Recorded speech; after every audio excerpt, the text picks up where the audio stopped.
Okay. I have a whoopie pie. I'm prepared.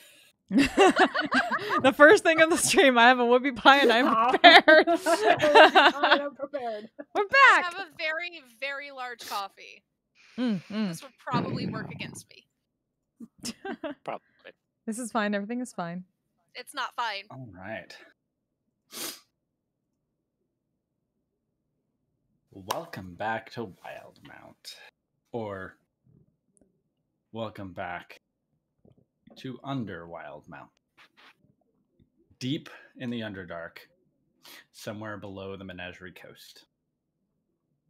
You found a ruined and forgotten dwarven city.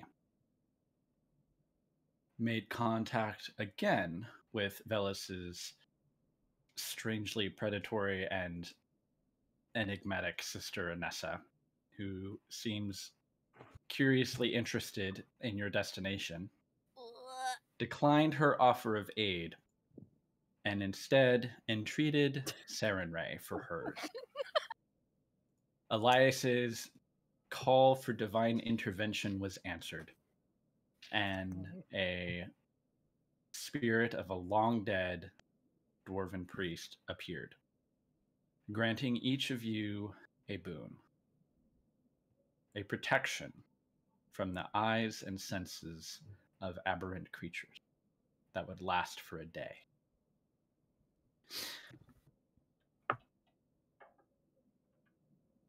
"22 hours later, you find yourselves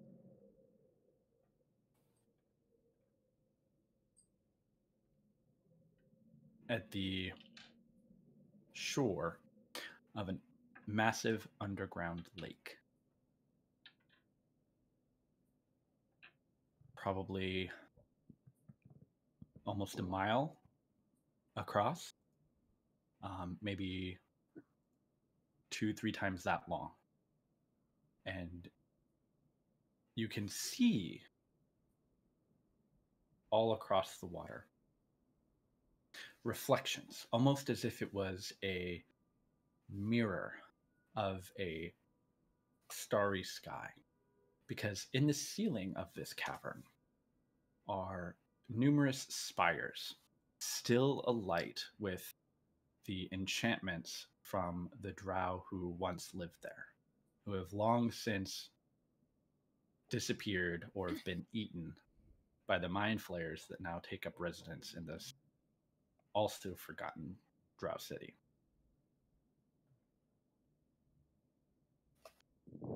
Last we left off, you all had set up in Wuria's wisteria wigwam.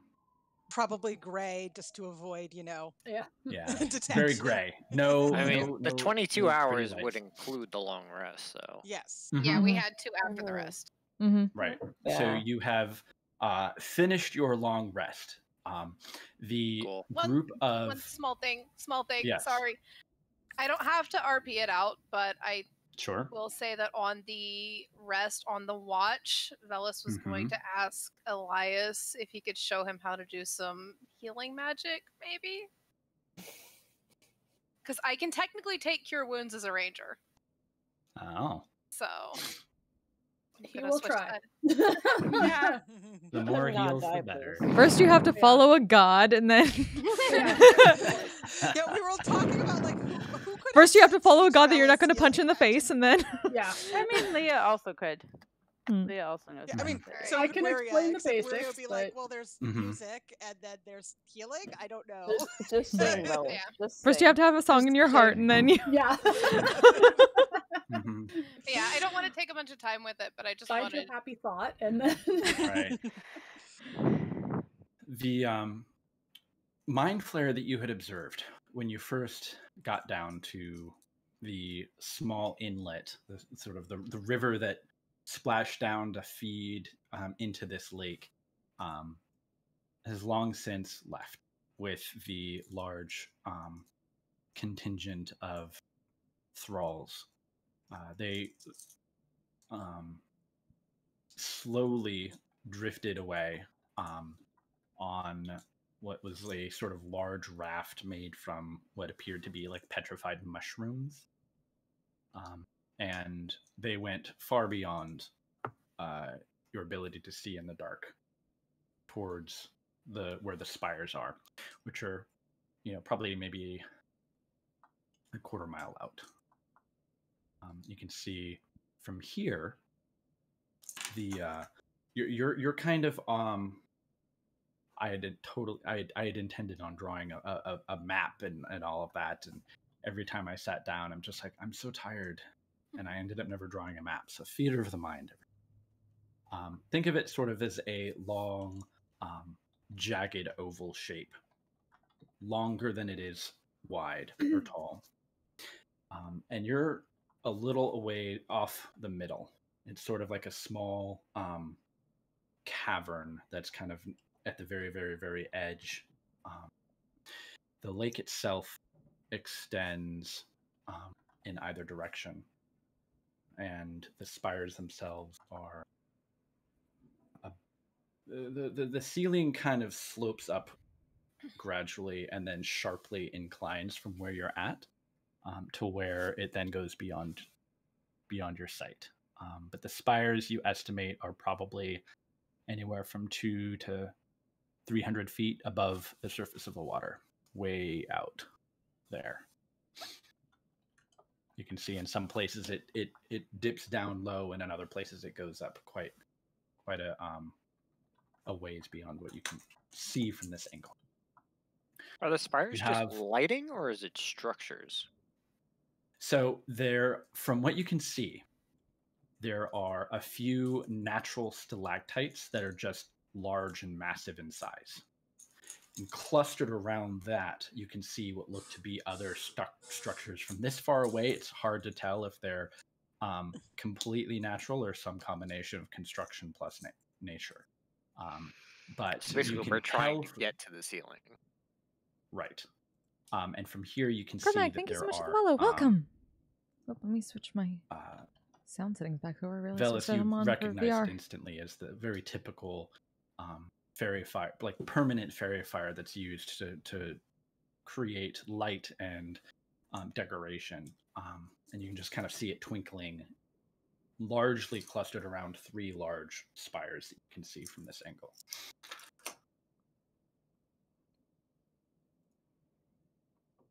And you have a Hell little yeah, more our than- people. a little bit Go more, nerds. and then about 2 hours left. Well, are we heading towards those spires, or I assume?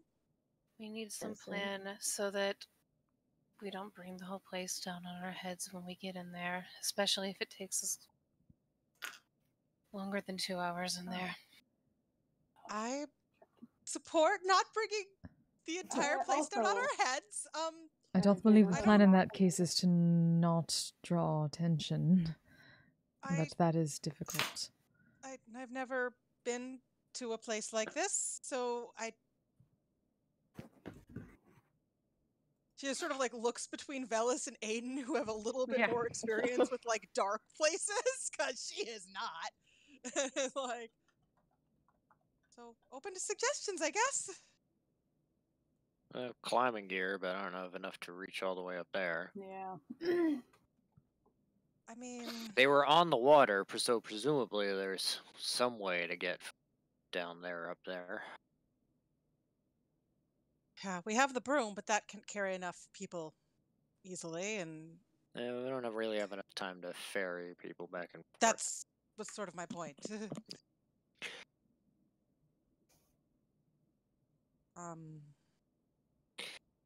Well, I mean, we can start moving along the shore here and see if we've come across anything, or at least be moving in the meantime while we try to come up with something. Not stand Agreed. here. Yeah. All right. Do we want to stay close together, or? Separating never goes well for us. I mean, when I said when I was thinking, I was more like, people who are a little within a harder bubble. to detect, slightly further ahead. Well, I mean, if you I want mean- to, you know, make yourself invisible and go out on the broom and see if you can spot anything from a higher vantage point, You can also cast that trace if you want. that'd we be go in. helpful. I actually used that At for least once when in we my go life. in. Also, Yeah, once There you go. We probably should just Hold on to that. save Hagen. that. um, We're going to be in more danger the closer we get, I'd assume. oh, right, we got a Yeah. long list. Yeah. Well, I can cast invisibility on myself and I fly can up also if we'd like. Oh, can't make. I'm just saying, you know, if you're going up, you're getting closer. you But can't send at Brightwing least try out? to maybe like see if I there are can't- any kind of pathways that lead up there. I can't sing Brightwing because the boon from Oh, Elias's goddess right. didn't cover Brightwing or Phyla, Right. so I can't Forgot summon them about that. here. I could Forgot also. Well, I about that. can, but then they'll be So, detected and then we're screwed. Yeah. I can also make a couple people sneakier. I do have I did prepare enhance ability Good spell. for just go completely meta for a second. I have enhance ability prepared. I For mean, this I guess reason. the question is, do we think it would be worth the spell slot and time for me to scout from above on the broom, or do we think we should just travel together carefully and slowly on ground? We need I to was get thinking across both. the water. Not necessarily. If we're trying to get up, there's not really going to be a way to get up from out on the water. True. Best to Alright. stick close to the walls. I don't think anyone should go too far. No. I mean, if I am going by air, I'm not going to get far from you. We do not have Phyla. No. For This is the I mushroom mean, this map. is an old Oh. map anyway. yes, Yeah. it is. Yeah. Oh, I couldn't. I just saw a bunch of blocks. I didn't remember that map. Yeah. I'm, All right. Not seeing that map. For everyone's benefit, I am going to be Oh. sketching out. That does remind me, I'm Gotcha. going to use my thing for a D10. I rolled 4. Temp All HP. you- Oh, nope. Didn't want to do that. Delete the background. Been Yeah. there before. Been there. I was trying to delete. There we go.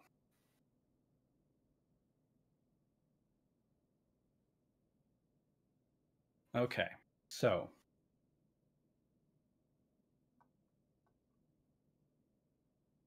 and this is going to be not entirely to scale, but you have the sort of the long, about 3 times as long as it is wide. You all came in right about here. And the spires themselves are a little more than a third across.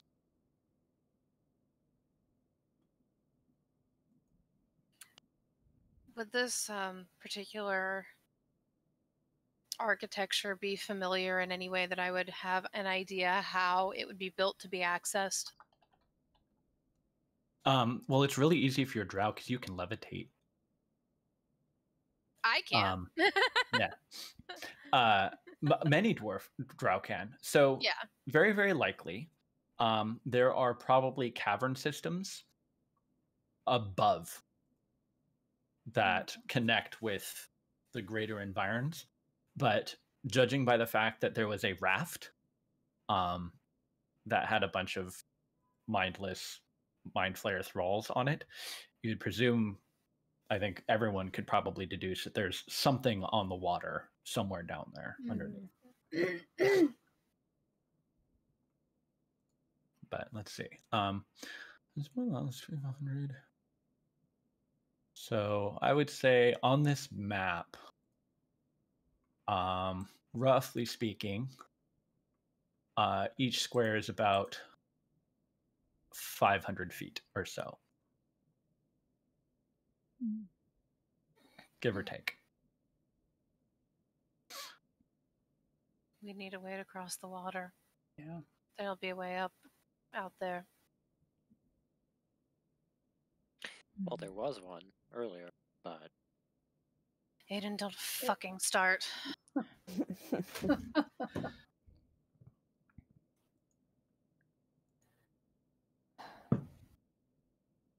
Somehow don't think we would have been in any better shape had we attempted to do something before resting Yeah. than trying to No, find a not solution likely. after. Good. Not likely at all. When we can go down to the edge, see if there's like another raft or something, or if there's anything we could use to makeshift create a raft of some kind. So Better than nothing. the cavern where you're in, this sort of like small side cavern, is all very sort of shallow water. That there isn't so much like a flow, like a tide here, but there are occasional ripples that kind of come in from the larger lake. There is a little bit of natural ebb and flow, a little bit, but most of the floor here is covered in water, but it's a thin layer. I'm and sorry, there that makes are me too large happy. pockets. Think like tide pools.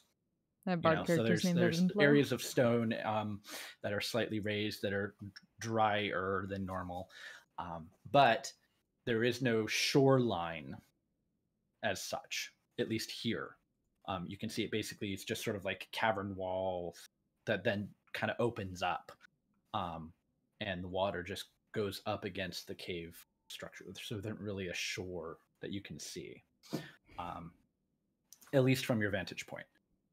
Are you flying out on the broom? Oh, we're How that far easy, out, if you Cormac. are? We're that easy. I mean, if people thought she should, and we haven't quite reached a conclusion on Yeah. that. if we're trying to get out on the water, it might be good to see. I mean, you're good at seeing What our when options there's are. magic Yeah. involved. Maybe head Yeah. out that way and see if there's something we should be aiming for in particular Okay. on the water. Yeah, so Wiria can cast Detect Magic and then cast Invisibility. She'll only have about Okay. 10 minutes for the Detect Magic, because it's... Okay. But, You can concentrate on two spells at the same. Oh, detect Yes. magic isn't concentration. no, is it Yeah, it? is. It is. It is No. concentration. It is. You can't do Oh, that. it You're is. right. You're If right. we wish yeah, to I scout can't- from above, if I could become Yeah. invisible, I could do it. And she like gestures to the cape, the cloak. I actually Does the don't cloak have let you do detect that? magic. Her wings. She can fly. Well, the problem's Right, not that- flying; yeah, it's the problem is having the ability to s- invisibility and detect magic up. All Yeah. right, it was that. Yeah, I mean, Wiria can Um, fly on the broom. That's That's easy. true. Like we've got the broom. But I was could thinking always of Philo cast for a second. invisibility on her, and she can just do detect magic. Yeah, fair enough. There you go. That works. Yeah, that So works. do that. Wiria will cast Detect Magic, and then Keegan will cast Invisibility. Yeah. Okay. It at full speed. You Their wings are have plenty flying. of time to get out there before detect magic runs off. It'll take about 10 to 12 rounds to get out Just to like a gaudy the elven center of the cloak when water they're not underneath out. where those spires are. And that would be 1 minute. So Yeah. Yeah, If that's- she sees yeah. anything that causes her concern, she's not gonna So as she goes, she's gonna Fair enough. keep an eye out, Mhm. make sure there's nothing. If she sees magic, try to get a sense of what it is, things like that. Okay. Because what she doesn't want to do is hit like something magic that drops invisibility, and then all of a sudden right. she's alone in the middle of this lake. Understood. Okay. Not detection. So, go ahead and make a wisdom perception check as you peer out into the darkness, looking for signs of anything. That's and perfect. I'll have you do dexterity stealth, because I'm presuming that you're also trying to sort of Yes. remain quiet. You have advantage because you're invisible, and Yes. also because you're flying on a broom and not walking or anything like that. Not Okay. that mechanically the broom gives you advantage, but from a So, logical standpoint. luckily, I'm good at both of those things, and 23 perception and 25 stealth. Okay. You are fairly certain that you are undetected by anything and everyone. Except Hegan. Hegan can see you. Yeah. In range of Hegan's eyes. Yeah. At a certain point, you do pass out of Hegan's range. You fly out over the water, and you can see the ceiling begin to rise sharply as the underground, as the space begins to open up. And I think what probably strikes you more than anything else is how quiet all of this is, especially compared to other bodies of water that you've been to, the ocean, even lakes and such. It is eerily quiet and still.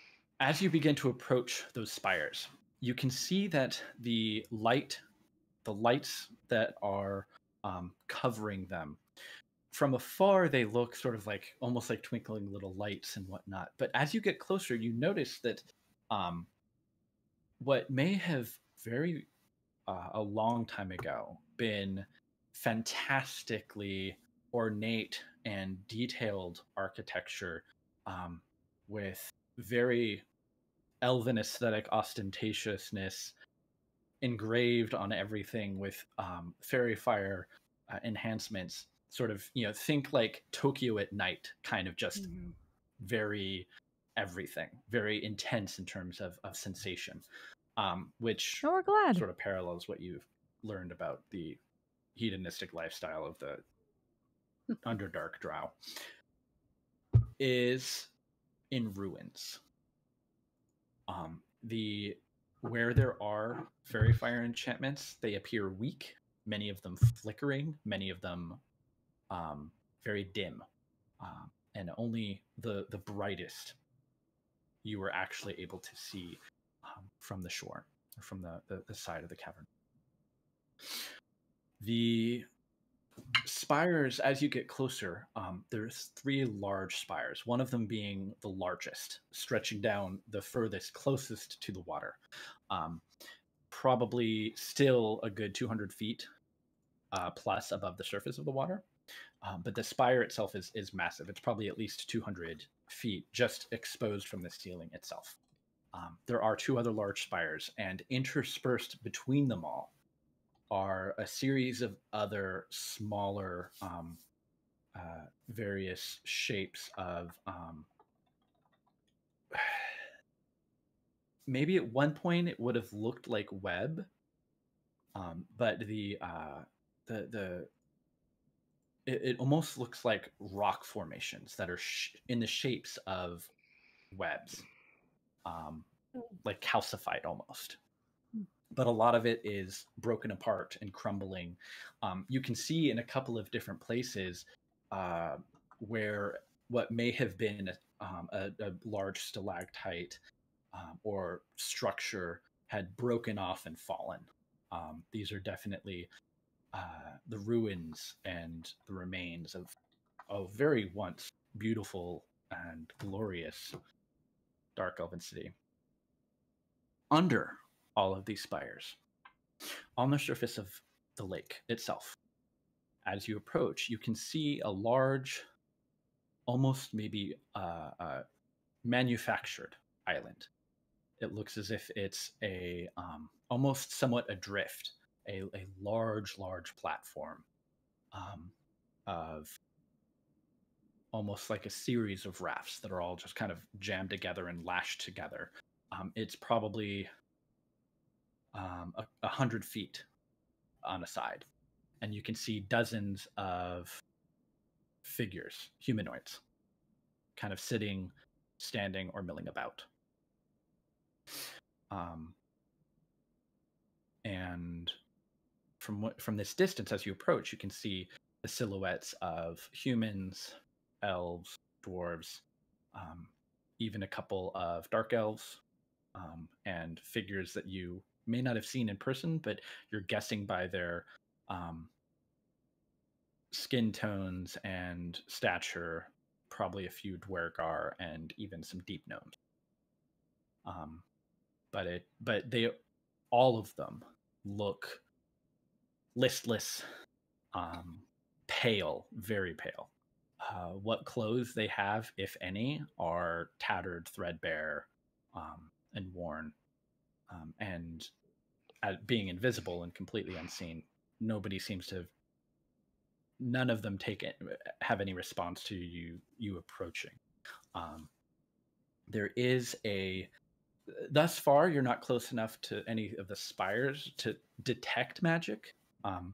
However, you do sense there is some kind of magic just under the surface of the water at the edge of this kind of island.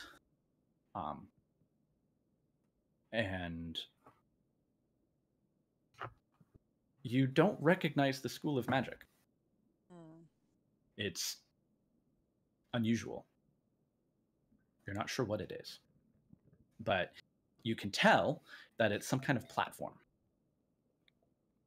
that's just underneath the surface of the water. It's probably about 10, 12 feet, 15 feet in diameter.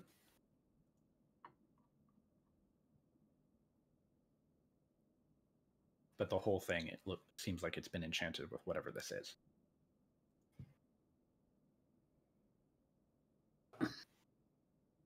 What do you do?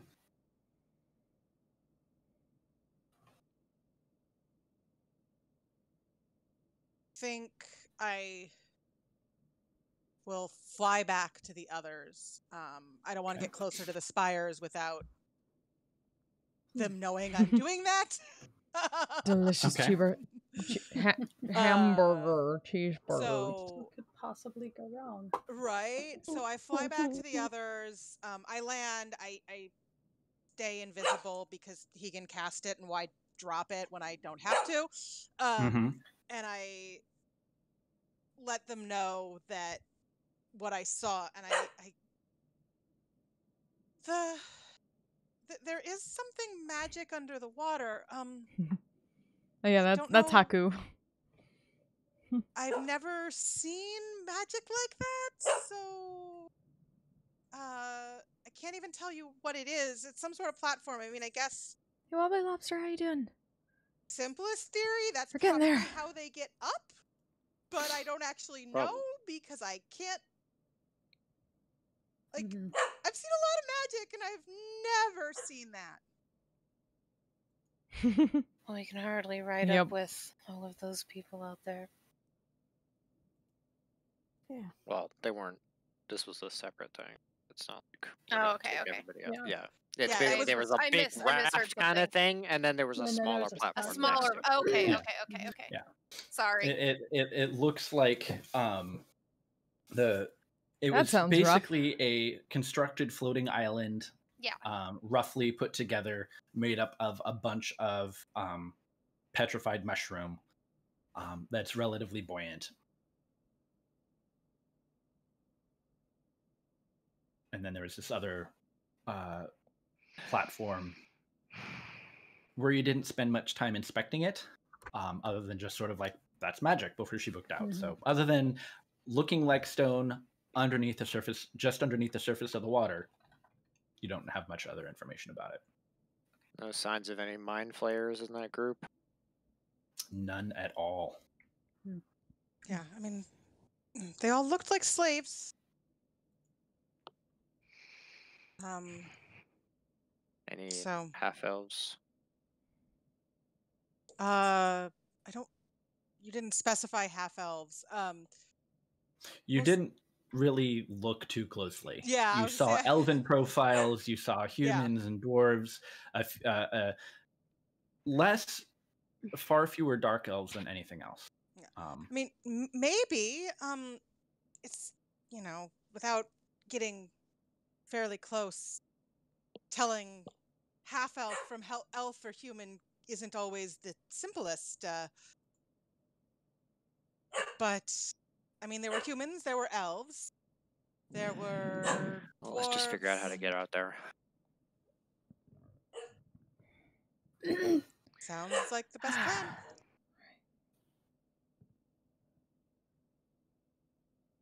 So we all need to get to wherever she just was looking? Is that Yes. Presumably. Ideally, Because yeah. we need to get up. Yeah. It's about 1,000 feet out on the water. Between Phew. 750 to 1,000 ish. Okay. Wait, is it a... What exactly... What's on the middle of the water exactly? When you in the middle of the water? Well, she only went out to where the spires Right. are, and so Right, it's Right, the 1,000 basically foot this- out, I get. The A platform. platform. Okay, Yeah, so it's platform not... up. Elevator. We assume. Oh. Possible. There's a stone platform I that's was gonna say, how enchanted, does and then that a bunch of make it like to a floating mushroom island. Hmm. I was wondering how getting out there was going to help us go up. I was like, but that makes sense. There's something I can move. By video Yeah, game so logic, big. your objective Yeah. is up, and there's an enchanted Yeah, platform. the platform Yeah. probably Yeah. goes Oh. up somehow. We're We just don't operating know on how the yet. assumption that why is there this weird enchanted platform that magic she doesn't understand Yeah. and it's not to get up. I'm just gonna start. So we walking It has, a swim. along. it has a button prompt by it, but we don't know what that button prompt does yet. You haven't gotten Right. close to it. Yeah. Yeah. You can see, hey, if you walk up Hey. to this, you can interact with. You Okay. haven't gotten close for the interact command to show itself. Well, though. yeah. That's why we fly over Oh, wait, did we We line can't a up? few at fly a time, everyone. or... But yeah. Well, I can And bring the We broom gotta- back. But that's going to take, I mean, it won't take, well, the challenge. It's it depending if it's Well, it's either that or we swim. yeah. Which isn't I- the worst thing in the world, but you never Yeah. know what's in these lakes. Yeah. No. But again, mean- doth you have any other options? Especially when it's so still already. We don't really... If it's disturbing, it'll make a big noise. My main concern with flying over a couple people at a time is, It's going to take time. well, not even time. Well, Where, time what are in we which going? could be noticed. Are we going to, are we going to be hanging out on the platform with those folks? Are there going to be mind Those folks flayers that show themselves up? are Yeah. nothing. If there's no mind flayer around, they're husks. Right. I mean, the concern is being noticed, as Elias said. They're not. Not by them, but Not by by them, others but in by- the spires up above them. Well, we'll have to worry about that when we get up there. Yeah.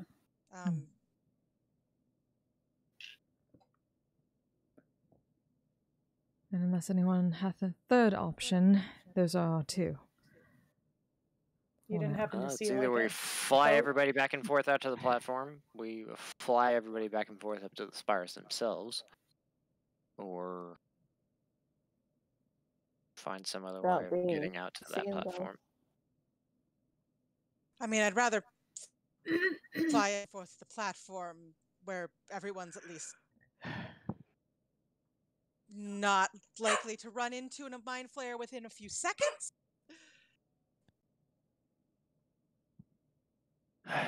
So, the boon that you have,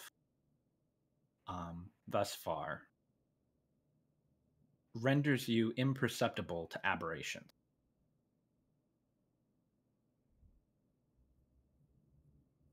Yeah, didn't we have so basically they walked right past us and didn't even see us. Mhm. Yeah, it So- did. That's true. I If mean, we just did hide. fly You've seen straight up, Stardust, they right? may- You know, Yeah. They can't see you, they can't hear you, they can't smell you. They So don't we know I'm could you. just just thinking about Hunter x ferry Hunter, people straight up to the yeah. Yeah. permanent Um, god's accomplice. I mean, but we can that's do true. that We could just fly if we ferry want people to straight up to the spires. assume that there's nothing lay up there low. that wouldn't be of concern. Probably all either. Well, it'd be quicker if we just go out to the platform, or at least quicker leaving. Yeah. Less time being split up. Although we do kind of have the time if we want to take the time to just go straight up there.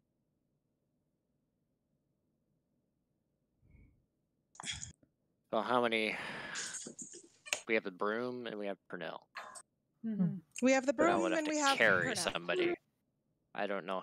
Well, Can't no, really carry Leah or Purnell can't Keegan. carry anyone. Yeah. No, I I cannot would carry assume anyone, but I can Purnell take the Leah has broom to back go and by forth. herself. would be flying back and forth with the broom. Yeah. Yes.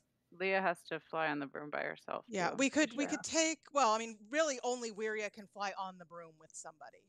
So Well, I think it's like Keegan and Leah have to be by Have to be themselves. by then. themselves. yeah, We well, are and, big. But two of the normal sized folks would slow it down too. So.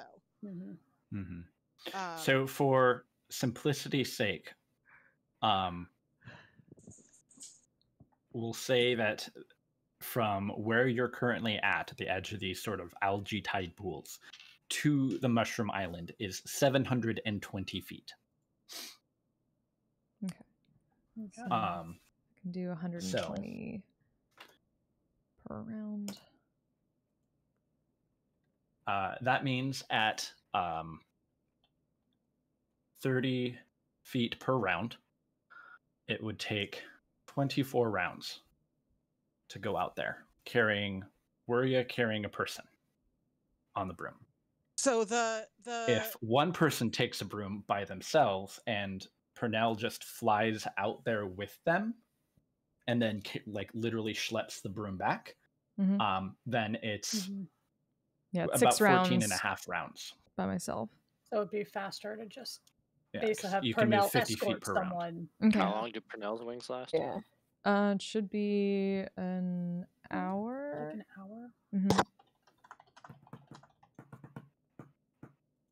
Well, Yeah, we're I mean, I gonna think do it, let's do it. in the past we've said that Yes, an hour. Wiria and Velis can fly together on the broom without slowing it down because Velis is light. And Wiria is little as hell. But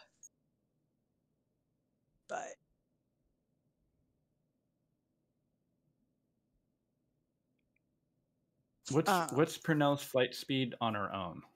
On our own, 60 with the wings, so it'd be 120 per round with dash. Yes, because you can go twice as fast then. Mm-hmm. All right, so 50 feet. Math. Yeah, I didn't quite do these calculations in advance, but perhaps it would have been smart to do so.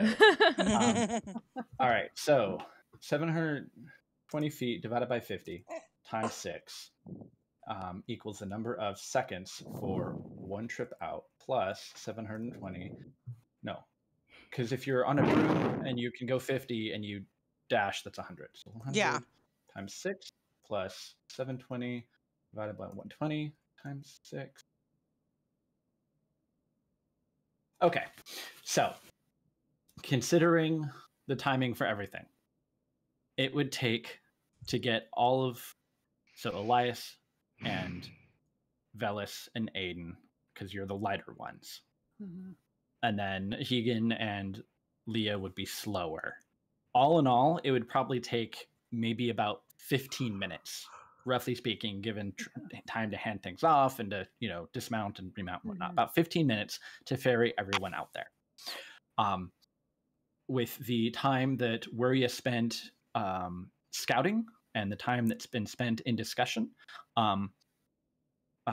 you have right now you have 1 hour and 45 minutes remaining. You spend 15 minutes ferrying everyone over. You have 1 hour and 30 minutes remaining.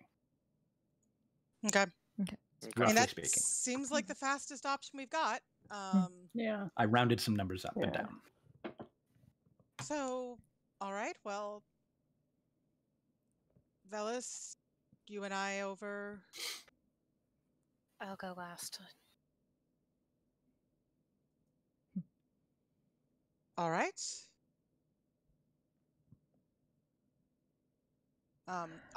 In the math is where you're I mean, riding just for the with sake of Velis. efficiency, you might as well just have Wiria wait here then. Yeah. I'll go. Yeah. John, go out first and spend time investigating. He's probably the one who would know most about whatever arcane I'm stuff is also the out one there. that can handle himself Yeah. He's most Yeah. equipped to handle himself the best Yeah. against That's things. true. Fair. Leah would. It's harder to get Leah over and whatever, but Leah would probably prefer to go over earlier rather than later, so that she can, if something gets the jump on them, she's there to give. Well, I follow mean, at up. this if Velis is waiting till last, that means Weary is also waiting till last. So it's basically gonna be Aiden, then Leah or Hegan, Mhm. and then the other, and then the remainder. Oh, and then Elias. Well, and we The have other. Oh, Elias Elias too. in there too. Yeah. Yeah, Okay. I There's feel no like Elias. Leah's just like Oh, We the have to other. Aiden the there cleric. buffs whoever is there. Maybe it's your So Well, hero. if Aiden goes over first, we can figure out who's going next once Aiden's Okay. on the way, so that Mm. works out. Right. So All right. yeah, I guess Aiden and Purnell fly themselves over. Yeah. Activate the Right. wings. So, Purnell, you'd have about 45-ish minutes on the wings by the time everyone gets over. So, Aiden, you fly over, you dismount. None of the humanoids seem to have noticed your presence at all. Purnell grabs the broom and begins her flight back. And Were we you going are straight on up this. to the spire, Were you going? or are we going to the platform? Thought we were going to the platform. Oh, I thought we were going straight up no. to the spire. If we were going to fly back and forth. Hmm. But if we've think already the done the math spire for the was platform, farther. let's just go. We for the also platform. don't know a landing point up there, so that might make it a little messier. Yeah, Yeah. Yeah. that's what kind of what I Yeah. was thinking through. So Uh-huh. Yeah, Mhm. and then we'd have everybody when we Well- got up there if we needed everybody. So. Right. Mhm. If it matters enough for Platform. cut time, Keegan could wild shape into something small enough to go with Leah. okay. That's true. Yeah, you could That would wild shave, shape. that would There shave you a go. couple of minutes. Yeah. Sweet. Pocket Squirrel 2.0 Yeah. Nice. Pocket squirrel. Pocket chipmunk. or Pocket Chipmunk. Yeah. Right. There you go. This may end up mattering. So, Okay.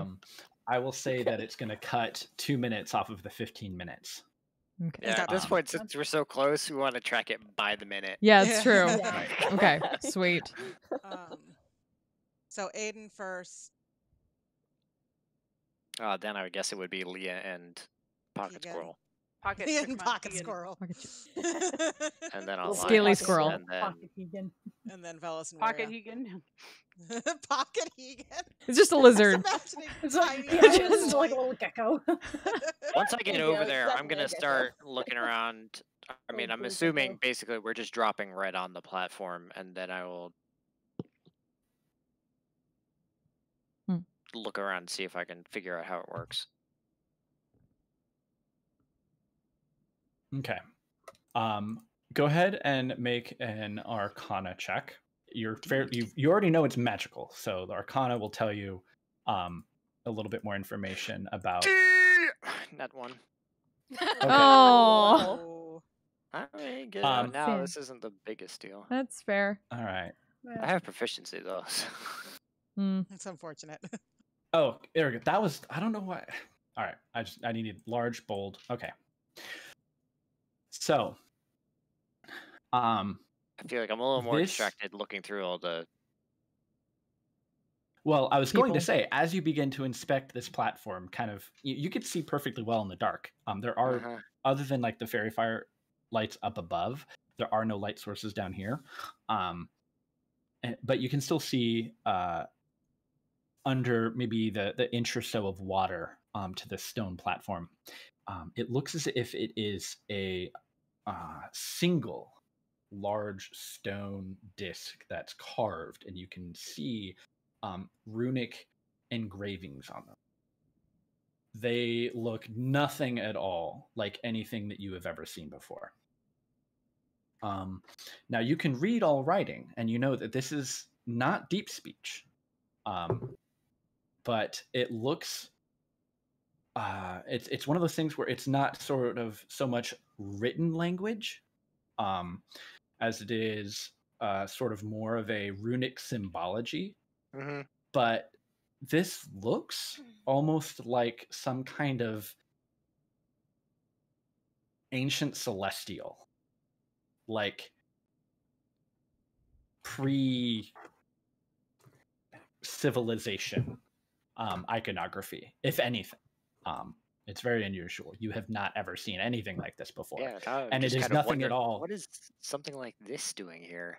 Yeah, and you can see that there are a lot of sort of concentric patterns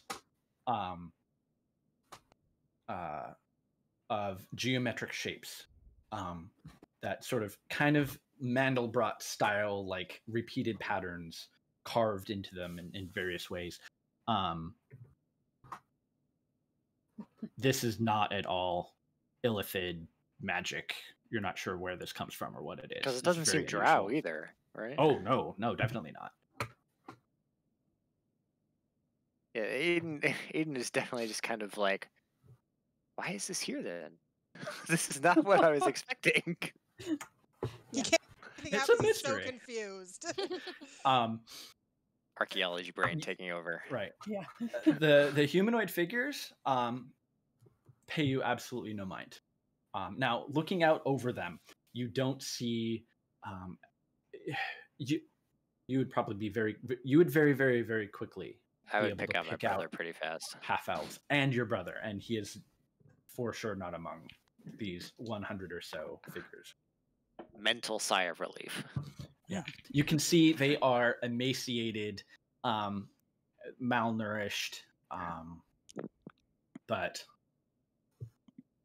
alive, for whatever that means. Physically, anyway. Physically, anyway. And after a few minutes, Leah comes across, and then one by one, the rest of you begin arriving on this platform. I'm pretty sure Velis is just gonna throw up on the shore before he has to go. Okay. Yeah, I feel like it's Rubs his back a little bit. His hair's up. His hair's up. Like a and broom. also probably Important detail. seeing that just goes ahead and gives him inspiration because it just seems like what she would do. Yeah. Thank you, William. Where you're just like, come, buddy.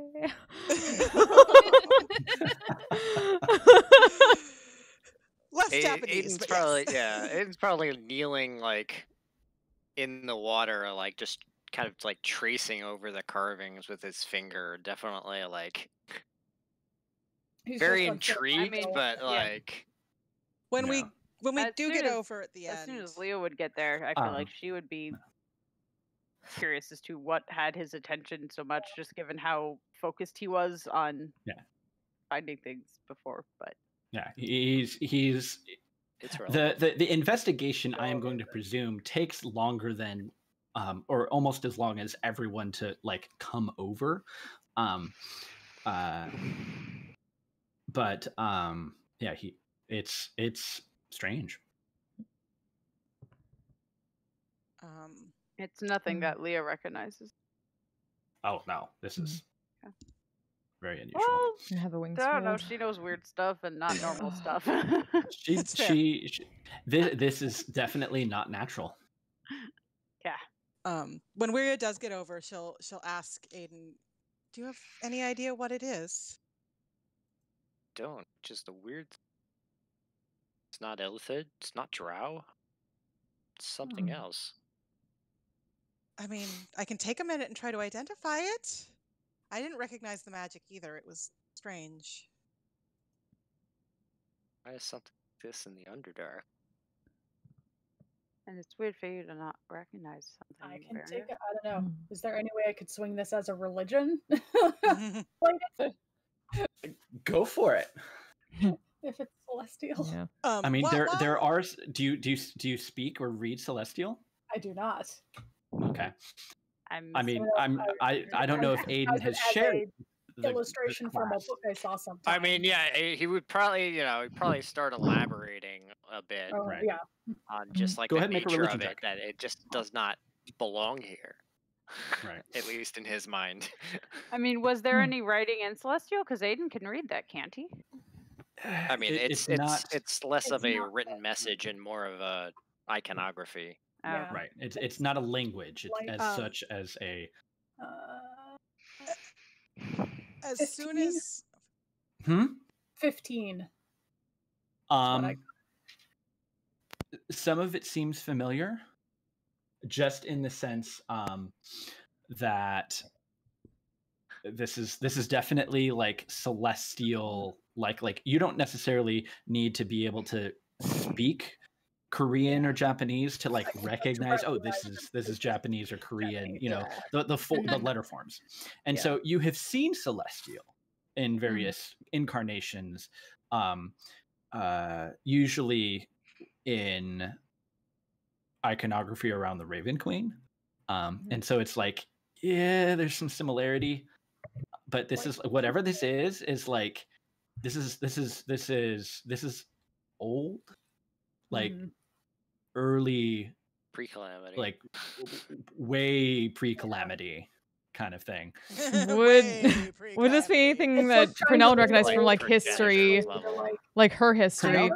English, but doesn't mean I can read it. Right. Make a history check, Pernell.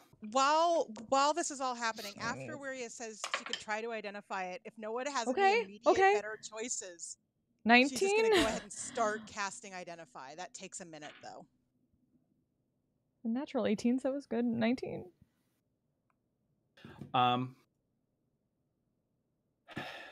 You it's old. It's nothing that you've ever specifically encountered.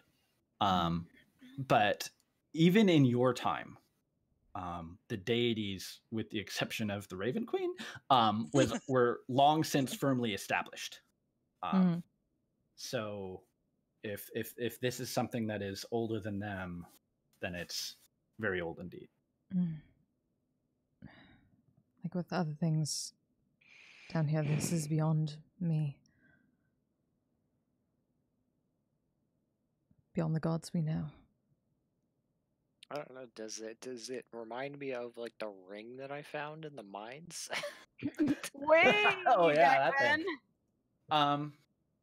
I forgot about that. That was like the first session we played. Right. Yeah.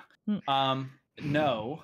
Hey, I've just been collecting artifacts. That's true. It's what I do. Pulling out artifacts, comparing them. Right.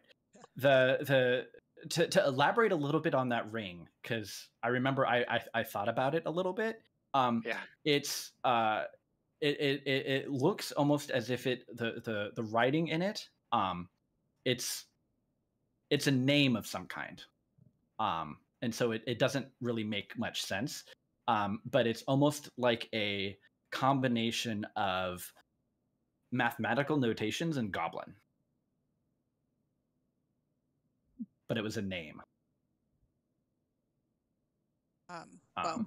Just out of curiosity, it doesn't really have anything to do with it, but what's the age of the ring compared to like some of the other things that I've found? So the age of the ring is definitely Age of Arcanum. Pre-calamity. But not like but it's still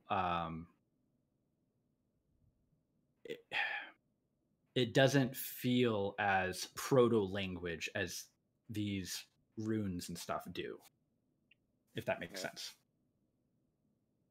Like these runes are like before whatever incarnation of magic and runic alphabets and sort of arcanic formulae were developed during the Age of Arcanum, and everything else is sort of grown from there. It predates that in a way. It's like celestial hieroglyphs, essentially. Is that kind like of, yeah. Form hieroglyphs, kind of. Super early writing. Assuming that since Elias went right before Velis and Wiria, and Pernell arrived with Velis and Wiria, I assume in the time that it's taking them to also look this over, she can probably get the 1 minute Identify up. Super easy. Yeah. Let me look up Identify. So I can copy and paste it into the. You have it easily. I mean, if you want, you can. But I also have D&D Beyond. D&D Beyond. Haku, stop it! You're being so. We do not have a sponsorship. A magic item or other magic compute object. You learn its properties and how to use them, whether it requires attunement to use, and how many charges you have. You learn whether any spells are affecting the item and what they are. If the item was created by a spell, you learn which spell created it. Okay. So this is a levitation platform. Excellent. You learn the command word, which is sort of basically it is rise, but it's the language is not something that you're familiar with, but you can speak the command word. It is sort of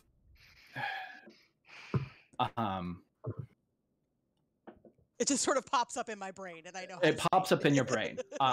And as far as the magic that created it, it is strange magic that you've never encountered before.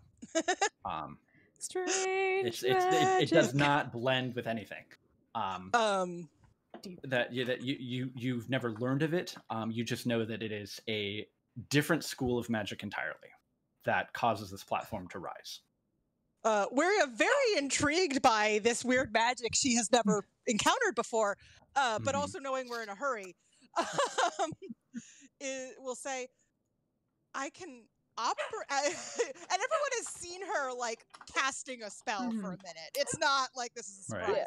Yeah. I can operate it. It does indeed go up. The theory was correct. Oh, well, what are we waiting for? Well, let's Wiria speaks whatever this weird word is. If Okay. everyone is on, as soon as everyone is on the platform. Okay. As Wiria speaks this word, you don't hear Wiria's voice when she speaks.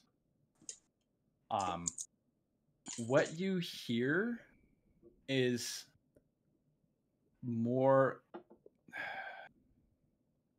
Think of the sound of not the sound, but an echo of sound. Like a reverberation that you hear coming back from something that initiated a sound.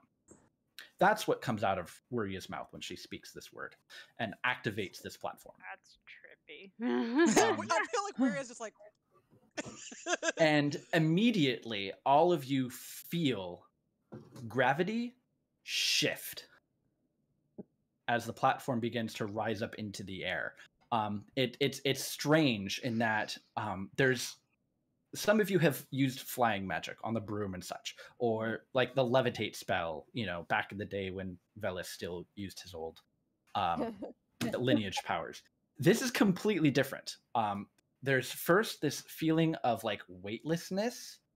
Now, ordinarily, like when you're on a platform, you feel like you're being pushed down into it, but rather you feel as if you're almost rising, as if gravity has now reversed itself. Now, you're not like plummeting upwards, but you are rising fairly quickly. And it's a very disconcerting feeling.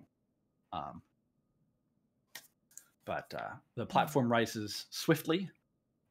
And as you move higher and higher and higher, you can see these spires getting closer. As we get close, Wiria's going to go ahead and throw detect magic up again, just because that's still it's only a first level. She can waste those a little bit.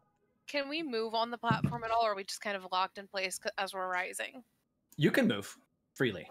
Just kind of move over a little close to Leah and just very quietly say aside to her,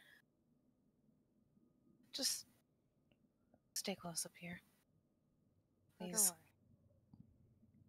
Plan on you and everybody. You're very far away. Your mic is really weird. Oh no. There we go. Yeah, you're good. All good. I don't know. Sorry, I just basically Liz. Don't worry, I don't plan on going far from anyone, especially you. As the platform rises, and you get a closer view of these spires, Velis, judging by the architecture and the layout, you presume that the largest spire is likely where and the clear Lolth inspired iconography everywhere, spiders and webs and very dark purples and blacks and grays and occasional highlights of various pastel-y fuchsia type bright neon colors from failing fairy fire spells that are incredibly ancient. But the largest spire likely was the seat of power of this city. It would likely hold the largest cathedral, and it would be the center of worship, as it is the largest, most grandiose of these of the city. There are two separate other spires that you can see are mostly intact, and judging by the activity that you can see, there are aberrations as you begin rising up. You can see there are strange reminiscent of spiders, but long since warped and misshapen, with bisected, bifurcating legs, elongated and warped bodies that sort of travel across these calcified webs in a way that form the walkways and bridges between the different stalactites. You catch a glimpse of an occasional beholder, but far and few in between. What you do see a significant amount of are the small versions of many of those aberrations that you've encountered before in Guarden. Many more of those. As the platform begins to Yeah, sort of I was gonna reach say, the, as like we're all, as the platform is going Yeah. up and we're all just kind Mhm. of taking this in. yes, Aiden just kind of like, without taking his eyes off it, and I was like, well, if we don't make it out of this, I guess I should thank you guys for coming with me. That is hell up there. You're welcome. Of course. We do make it out. Well, I We're guess buying so, the next round. I don't think you can really keep tabs on who owes who in this group. Certainly not. the spire that this platform is rising to is one of the two smaller side spires. And the from what you can see, there's the larger central spire. There's the one that you're going to, and there's a third one. And the thing about that third one that you specifically note is that there are no active fairy fires on it at all. Unlike everywhere else that you can see, there's small flickering remnants here and there that still light up various statues or iconography or motifs or something like that. But that specific spire is completely dark. You can see, I'm like, also, as like, I'm just trying to take in basically the layout and try to get a sense of geography of what it's going to be like when we're up there and how to navigate it. Yeah, especially from where draw the that entry point we're going to. Okay, so there's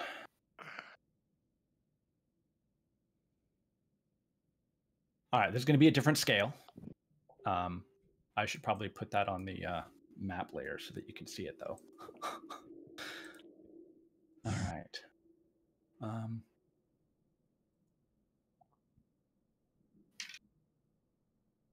All right. So this scale, each square is about 50 feet.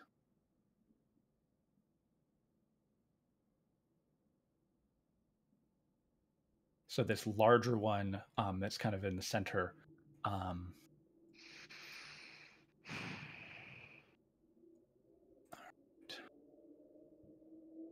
the platform is kind of like rising up till it kind of meets sort of a large opening in the stalactite up ahead of you. And you can see a little bit of flickering violet hues from some what seems to be active fairy fire still at that area. There are there's a large walkway that connects each major spire.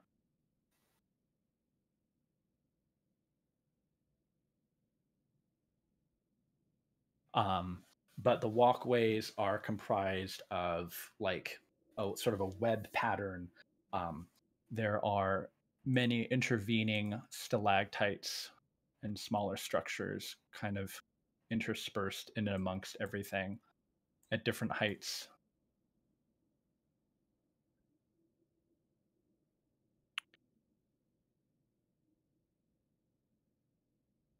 And the where you're rising to, sort of, if you think of it, there's like, I would say, vertically speaking, maybe about 3 levels.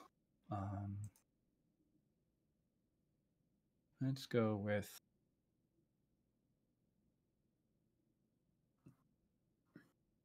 all right.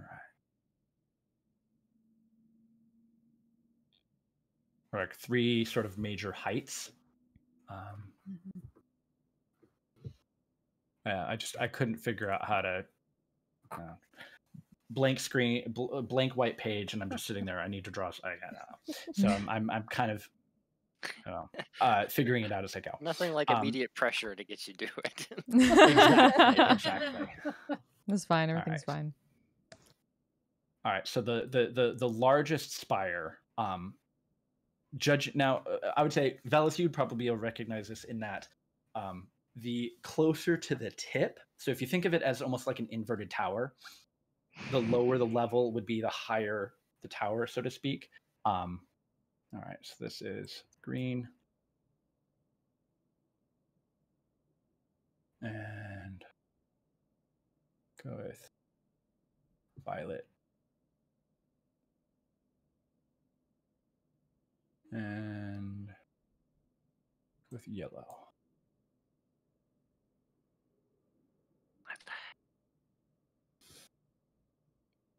And it's green is the largest spire. The pink one is the one that's completely dark, and you were approaching the actually we'll say that the central spire is primarily green. The spire that you're going to is primarily amber colored in terms of the fairy fire, and then the purple one isn't actually purple at all. It's very, very dark because there's no fairy fire. So the question is, are they going to set up in the place they hollowed out or the place they turned dark? Question. I don't suppose any of you have any kind of magic that can track a specific person. Don't I do, but I didn't prepare it. Oh no. I mean, you all have scrying, right? I do have scry. I could actually. I'm just kind of wondering why you've never scryed on Serum before. Aiden hasn't suggested it. Aiden doesn't have it. Yeah, I was like, I have it, but I don't know what Serum because Elias has. You have the hippie headband is probably the thing we'd have from him. I mean, if you ask, Aiden can definitely use minor illusion to create an image of Serum, at least. I mean, yeah. What he looked like when he was. Do you still have the hippie headband? And I would. It's an item he made. Have some kind of object of his. I have that headband that he created, supposedly. Yeah. Still. But it wasn't one of the spells that you prepared for today, so. Oh no, I do have scrying. She has scrying. You didn't have she just doesn't locate. have locate person. Like locate creature or locate object. But scrying I do have, because that's a domain spell for me. So. Oh, okay. Understood. So, for some additional context and things that you can observe and see as you rise up towards the platform, you're probably, maybe dozens of feet away from this, whatever platform this is, rising and coming to a stop. You can make out in sort of like they're windows, but they all tend to be very tall and very narrow, so it's hard to make out really anything, but occasionally you can see sort of figures and silhouettes moving in front of lights in the yellow and green spires. Everything is dark in the other one though, but you do see occasional movement, especially those of you who can see super well in the dark. But of the various things that are floating about or crawling across the walkways and stalactites here, nothing seems to have taken notice of you at all.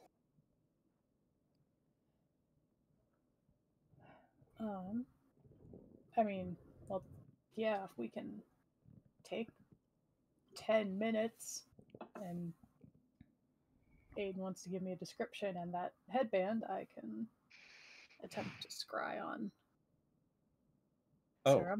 It takes 10 minutes to cast, though. That's the... Okay, so that giant number hadn't been on the board before. So it was... Where are we land? What's the place we're landing in? The blue one. This one. Yeah, Okay. you're But landing at that visually, little blue spot. what does it look like when we land? Hold that thought, because the few minutes it takes to rise up, you are now at 89 minutes. You can see there. This is not stressful at all. Countdown time. I mean, we could have gotten here with no time. That's true. And then that would be even worse. Been a situation. We do have Tegan's Helm of Teleportation if we need to get out in a Oh, that's what I'm counting on to get out. Yeah. That's the goal. That's the only way we get out. Yeah. I figured this is going to be an extraction mission. Yeah, this is a rescue not mission. An extermination mission. Oh, yeah. This is a fucking rescue mission. This is Finally. Our goal is get him leave. Right. Only a reminder, we can still teleport. Yeah. Yeah, that's the that's the goal. That's the goal. That's the get plan. him and bamf out. We have to get close enough. So the platform. I double checked the other weekend, and I was like, we can teleport enough people, right? Yes. Vegan plus 8. Yep. Yeah. The platform begins to slow its ascent as it gets closer and closer to what looks like an open side of this stalactite. Judging by the broken rock and carvings, it looks like whatever this platform is and whatever space you are rising into was made long after the Drow built this city. It looks as if it was sort of broken out to make room for this platform to sort of rise up into what looks to be a chamber above you. It finishes its ascent, and you can all see sort of this chamber. Maybe long ago, it would have held some dwarven noble families, audience chamber, but now it's mostly falling apart. And you can even see some of the Lolth iconography looks like it's actually been physically damaged or destroyed. But as thanks the for stopping by. rises Have a great up night. and comes to sort of the even with enjoyed. the floor of this chamber, you can see a pair of Illithid stop, turn, and almost as one, just sort of like both of them kind of tilt their head sideways. How's the platform? The platform just sort of But they can't. and like you can see them. Did they you hit the turn call to each button? other. Did you hit the call? And there seems to be some kind of communication passing between them, and you can see their tentacles sort of writhing a little bit. They both like turn and look at the platform. They kind of turn and look at one another, and then there seems to have been some sort of agreement or something, and one of them begins to drift closer to the platform to investigate. I will hold in case it tries to fuck with someone. Yeah. Just make a path.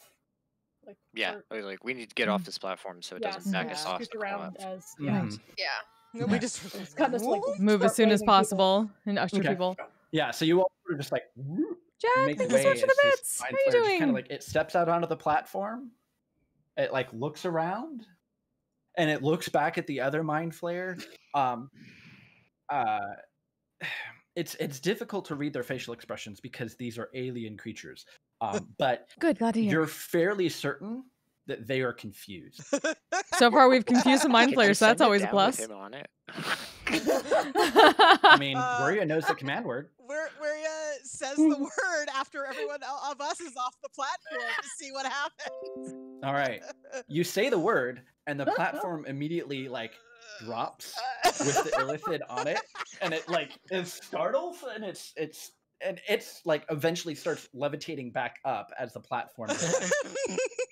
And you can see, if anything, the other illithid that sort of observed this, you hear this sort of rough choking sound that you're fairly certain is laughter. This is the worst. Literal hideous laughter. We already have it. So It's already a card. It's laughter. Yeah, and you're like, oh, we've heard this before. This is the worst thing to do repeatedly. Yeah. It So was this funny. chamber, Was funny. like a good section of it is just gone and open to the air around it. But it looks like it was once a very opulent audience chamber of some drow noble household. And at this point, you're considering it's likely telepathy, you're not sure what the conversation is, but it is probably animated as they approach one another, and their sort of tentacles are wriggling in a very animated way. But they are completely oblivious to your presence. Gesturing to go. Yeah, we're just gonna start heading away from these illithids so that Let's just find a secluded area. Let's not try to cross any platforms just yet, but Okay. We need to figure out where we're going. Well, yeah. Said if We need to find a quiet room. like Okay. 10 minutes. So, there are plenty of chambers in this household that are disused and abandoned. You can see most of the window, all of the exterior rooms have sort of tall slits type windows. Some of them open, some of them with sort of very decorative stone, looks like a lot of stone shaping. But there's often a very asymmetric web motif that sort of like not exactly an even grid pattern, but sort of asymmetric shapes and angles and movement, both acting as sort of thin walls between chambers, almost like in sort of paper walls, not sliding walls in old traditional Japanese houses, as well as exterior walls and windows. But you can find an internal room that has no other doors and no windows. That is quiet. There are seemingly there aren't. You saw an occasional mind flare as you kind of walked through some of the halls. It took no notice of you, and you kind of all just let it pass. But you've seemed to have found a small side room. Looks like it may have once have been a storage area, but it's almost basically just bare stone and dust. But specifically for all of this, like Lolth-inspired spider motifs, there are no webs anywhere. Dust here and there. No spider webs. And no spiders. At least, regular spiders. Do your thing, Elias. Yep. Okay. yeah, so I mean, Aiden Yeah. will use minor illusion to create like basically an illusory bust of Serum's appearance. So you see a half elven, while Aiden tends to lean a bit more towards the human end of things, Serum is a bit more finer elven features, lighter, shorter hair, and bluish eyes, and not nearly as scruffy. Okay. Just gonna stand at the door and keep watching making sure nothing wanders Okay. in. As Elias prepares the ritual, This will take 10 minutes. What do the rest of you do? Super close watch on everything. And trying Okay. not to have a panic attack in the middle of a mind flayer colony. Yeah, just trying to No overwatch promises. and Knowing that Velis is Yeah. sort of freaked out, Wiria might also try to keep a super close watch on everything. No promises on the not having a panic attack. Aiden's is trying to like use whatever like visual vantage point or like he has to just like basically keep going over the architecture and the basically trying to keep the best way to navigate this space or keep trying to figure it out depending on where we're going. He's like plotting routes depending on which spire they're aiming for. Okay, go ahead and make an investigation check, Aiden. Intelligence investigation. As you, I'm assuming that you're walking through some of the hallways and stuff since as a light, or you because if you're just staying in this room, there's very little for you to sort of evaluate. I mean, he's not going to go super far in the vicinity, looking out windows and such. Yeah. Okay. That's a total of 15. Not very good. So, from what you surmise,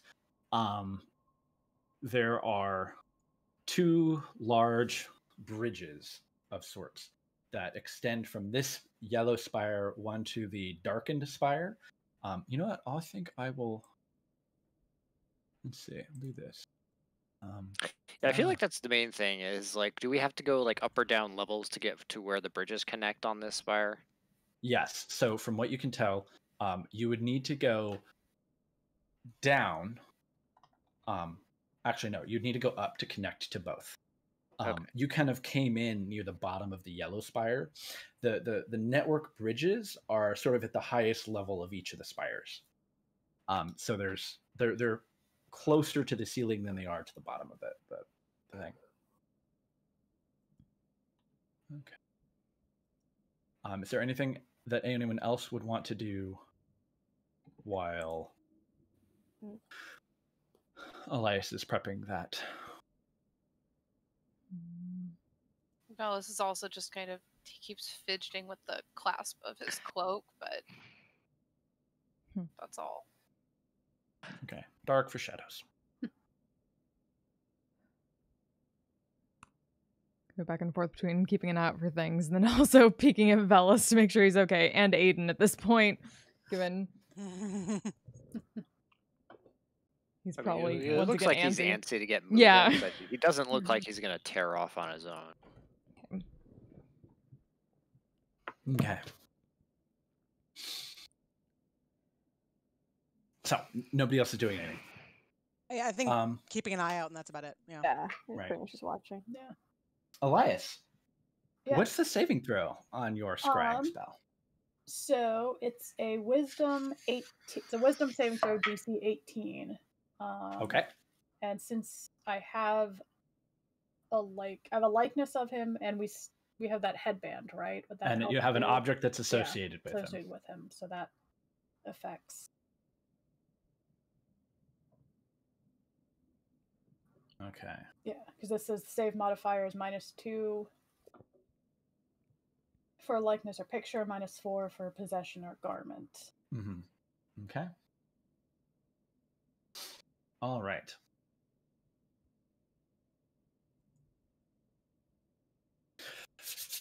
You focus on the mental image that you have of Sarah,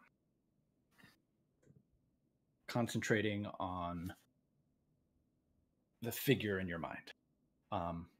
Have you ever used scrying before? I think you did once. Once? 'Cause Yeah. I have that mirror. Ostentatious You got the mirror. Yeah, I have that stupid. Well, like, of course, Yeah. that stupid mirror, that stupidly ostentatious mirror. Yes. So, oftentimes with the scrying spell, you scry on far off people or figures or things in far distances. And so the sensation that you feel as you close your eyes and you expand your mind, and you can, again, channeling this powerful magic granted to you by a Saren Ray it always feels different. There's always a sense of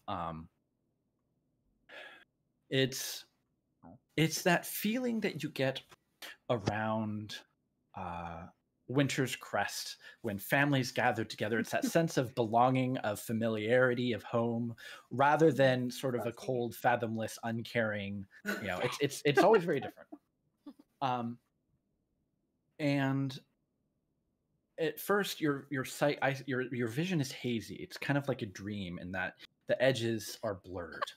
But eventually, your focus hones in on a figure that looks like they're kind of like hunched over a table. And at first, your view is kind of from behind, and you don't really see much in this figure. There's no light whatsoever in the room that they're in, and it's hard to make out details. But as you sort of like mentally will, you know, the camera to shift around, you can see the elongated ears, the smaller and more lithe frame. That definitely is like, okay, this definitely appears to be a half elf. But the figure that you see does not match the image that Aiden presented. Sarum is pale, much more so than the figures that are down below. You can see that he is practically hairless. Eyebrows, hair. You're not quite sure. Most elves tend to be light on the body hair. He seems to be even more so. And you can see that his head is covered in what look to be scars of suckers that look like to have been inflicted by mind flare tentacle. And you can hear this sort of, first you didn't quite realize what it was, but as you focus in on his figure, you can hear him muttering under his breath quietly. You can't really make out what he's saying, but his movements are erratic, and he seems to be talking to himself, kind of almost arguing with himself. And you can see on the table in front of him, maybe it once had been some sort of stone altar to Lolth or something like that, but you can just see carved into it are all manner of lines and shapes, and sort of in the center of this table is, you can see this sort of almost like this tumor or this growth that is kind of like grown up from, and as you focus, you can see that the walls themselves are covered. Where the stone is visible, you see more lines and shapes, reminiscent of what you saw on the platform. Oh, I was about to ask, does this look kind of like what we saw on the platform? Kind of. But you can see also that along the walls, there's a lot of like, it looks like a weird fungal growth that has occasional patches of large, like kind of like tumorous pustules. Kind of familiar to what you saw in the Shadowfell, but like a different variety of sorts. But it's like thick and covering a lot of the walls and the floor. Not everywhere though. On the table, it's misshapen, and you can see it's like some sort of almost like a chrysalis, or it's vaguely orb shaped, and you can see it's like this membrane that's kind of like grown up over something, and you can see he's like touching it and inspecting it, and beneath the membrane you can see this sort of like low light just kind of like slowly pulsing, sort of like, and you can see it's very pale white light that's kind of shining out on him, and he's sort of muttering, and he pauses. He stops. And he spins around and stares directly at you. And you can see his eyes are kind of cloudy. And you can see there's some sort of kind of cataracts or something like that.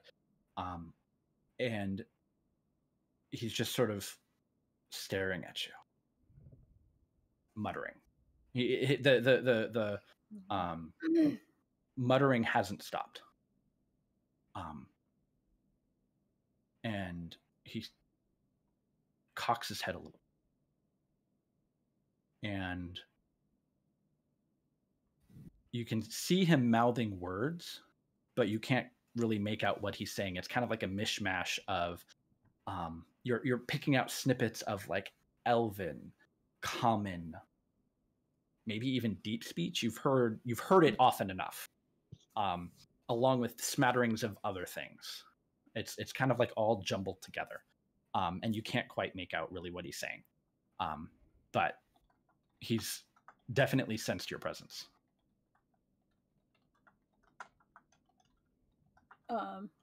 Can I get any sense of like where does it look like he's in like this tower as far as like light? It is where he might go ahead and make a wisdom perception check.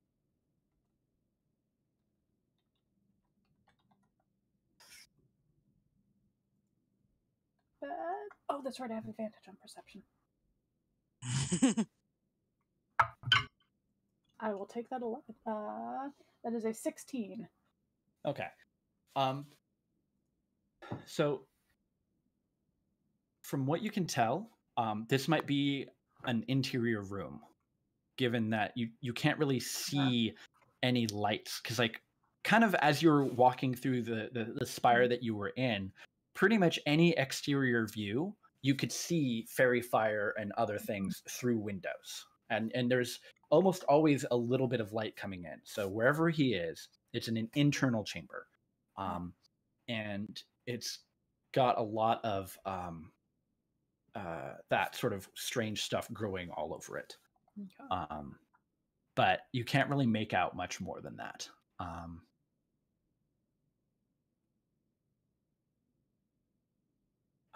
But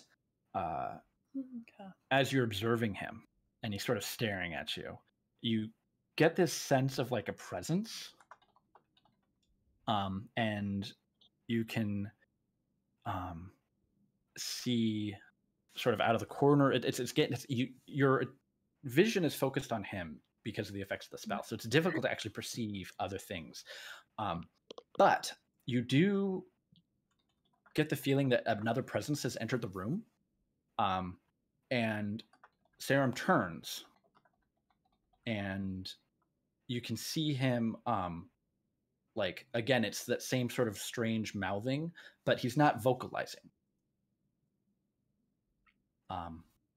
And whoever it is that he's communicating with leaves.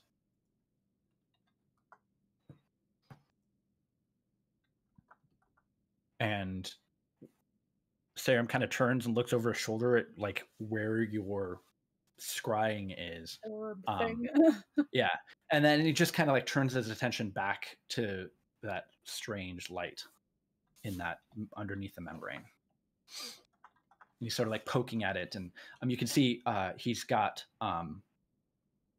like what looks to be like a notebook of sorts,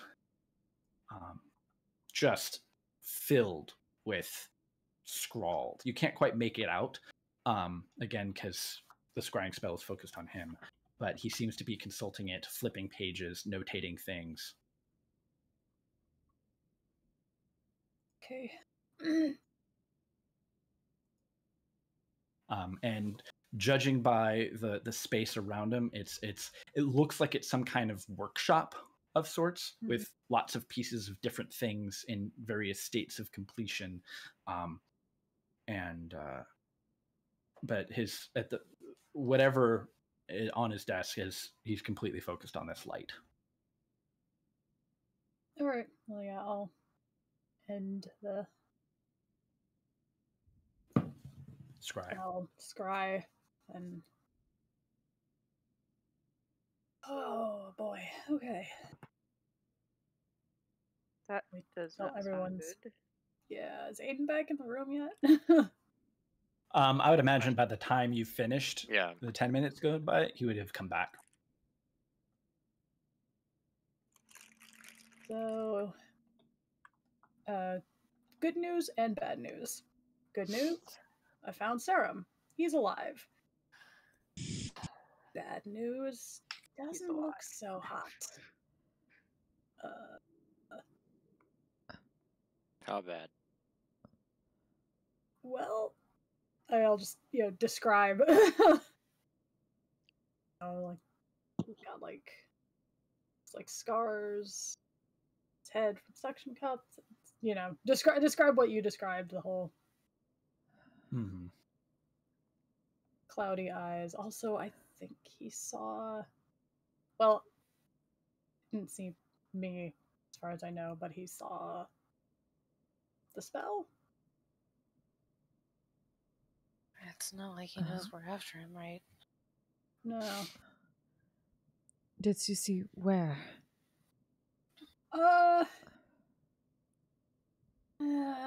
of hard to say.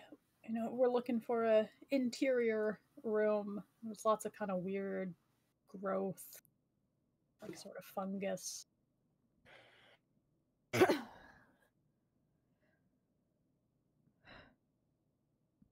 We focus Was on there finding any of that. this, Spider Queen imagery in there? Anything like that? I don't remember. Did I see any?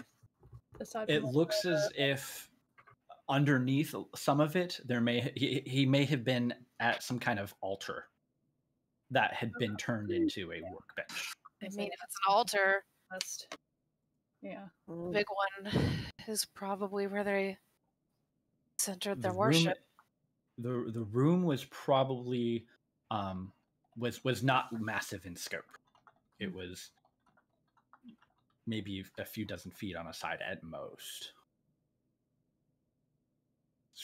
It felt cramped. Mm-hmm. That's not much to go on. No. Fortunately, I don't.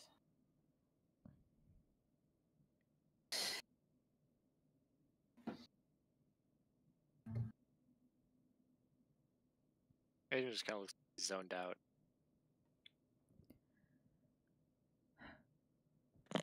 Well, I'll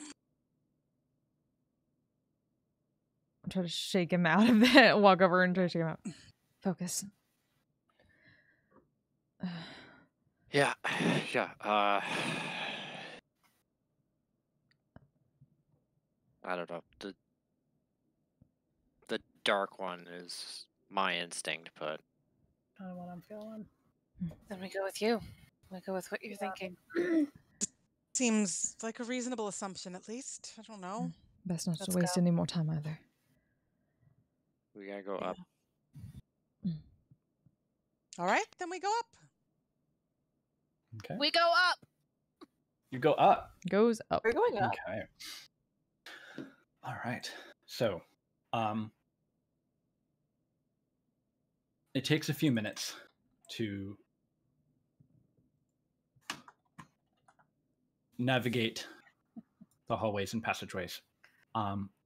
Velis, you haven't been here before, but Lolth-inspired architecture follows a pattern. And so you're able to navigate, and it's this place is very reminiscent of where you came from. I mean, the some of the styles are slightly different.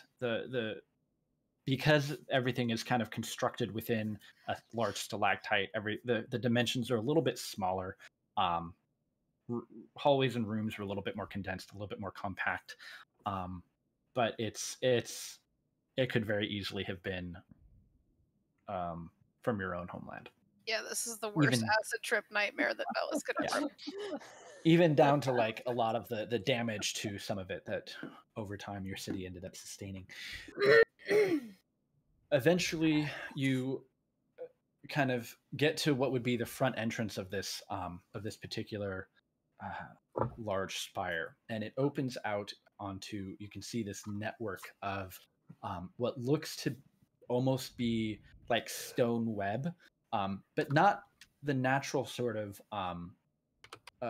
stone that the stalactites have been shaped from or naturally formed from, but rather this very much looks like it was actual spider webs at one point, but over time became covered in sort of like calcification or limestone or something like that, and like petrified web in a way.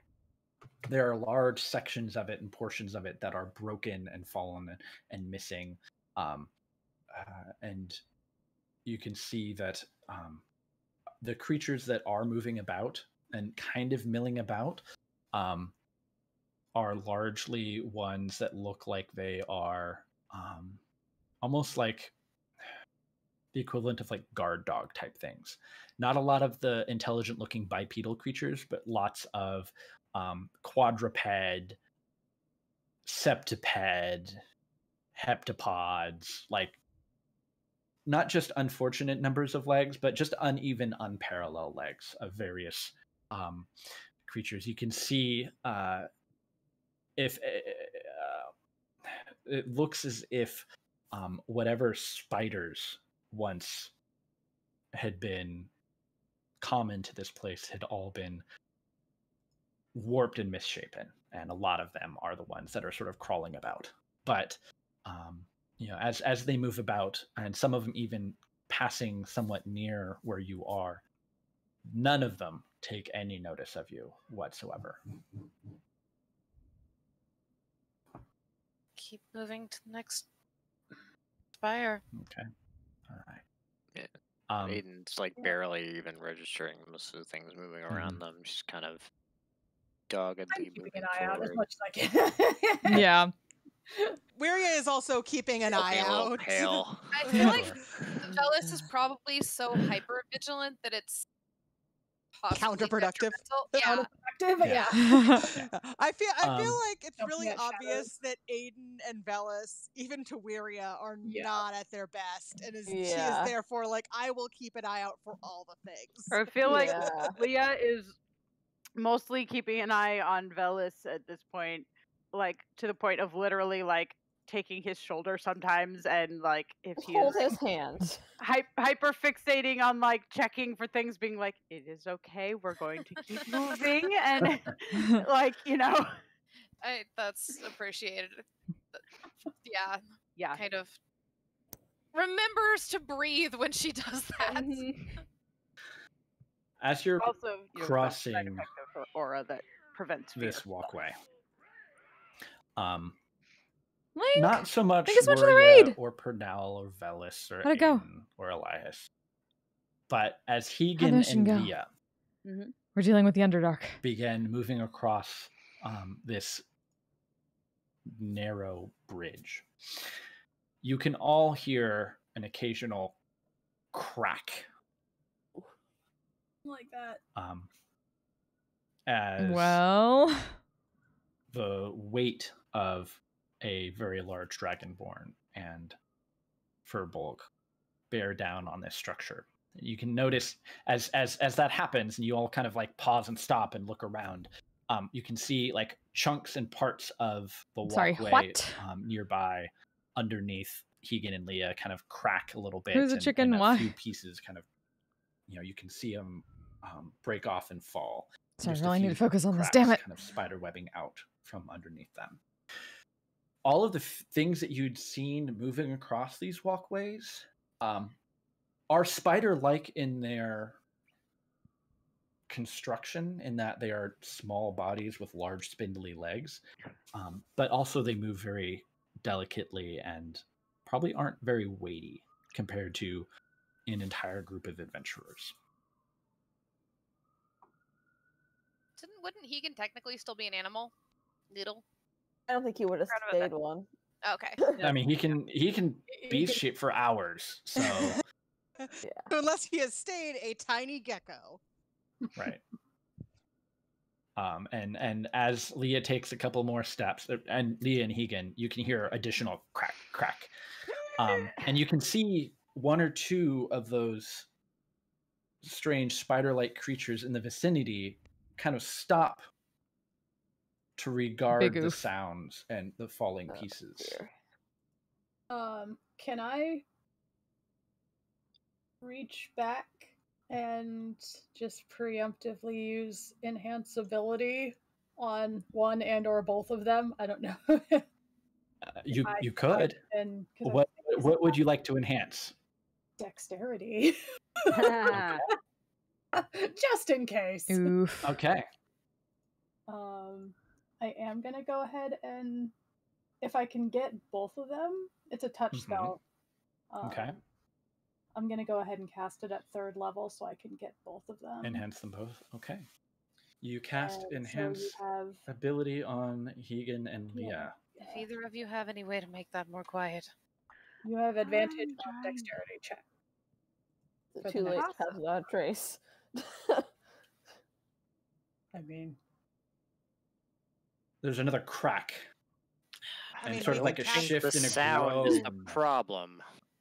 as Yeah, or if we could jump the webbing begins to sort of strain under the weight of these large I'm figures. just If like, you can "Move." turn back into one of those animals, you better do it now. And then Yeah. give Liam more of the broom. Yeah. Yeah, Hard we're thing. He's not gonna risk we're it. hands Leah the broom. Yes. If Hegan wants to gecko on, I mean, he can stay on somebody else, honestly, down there.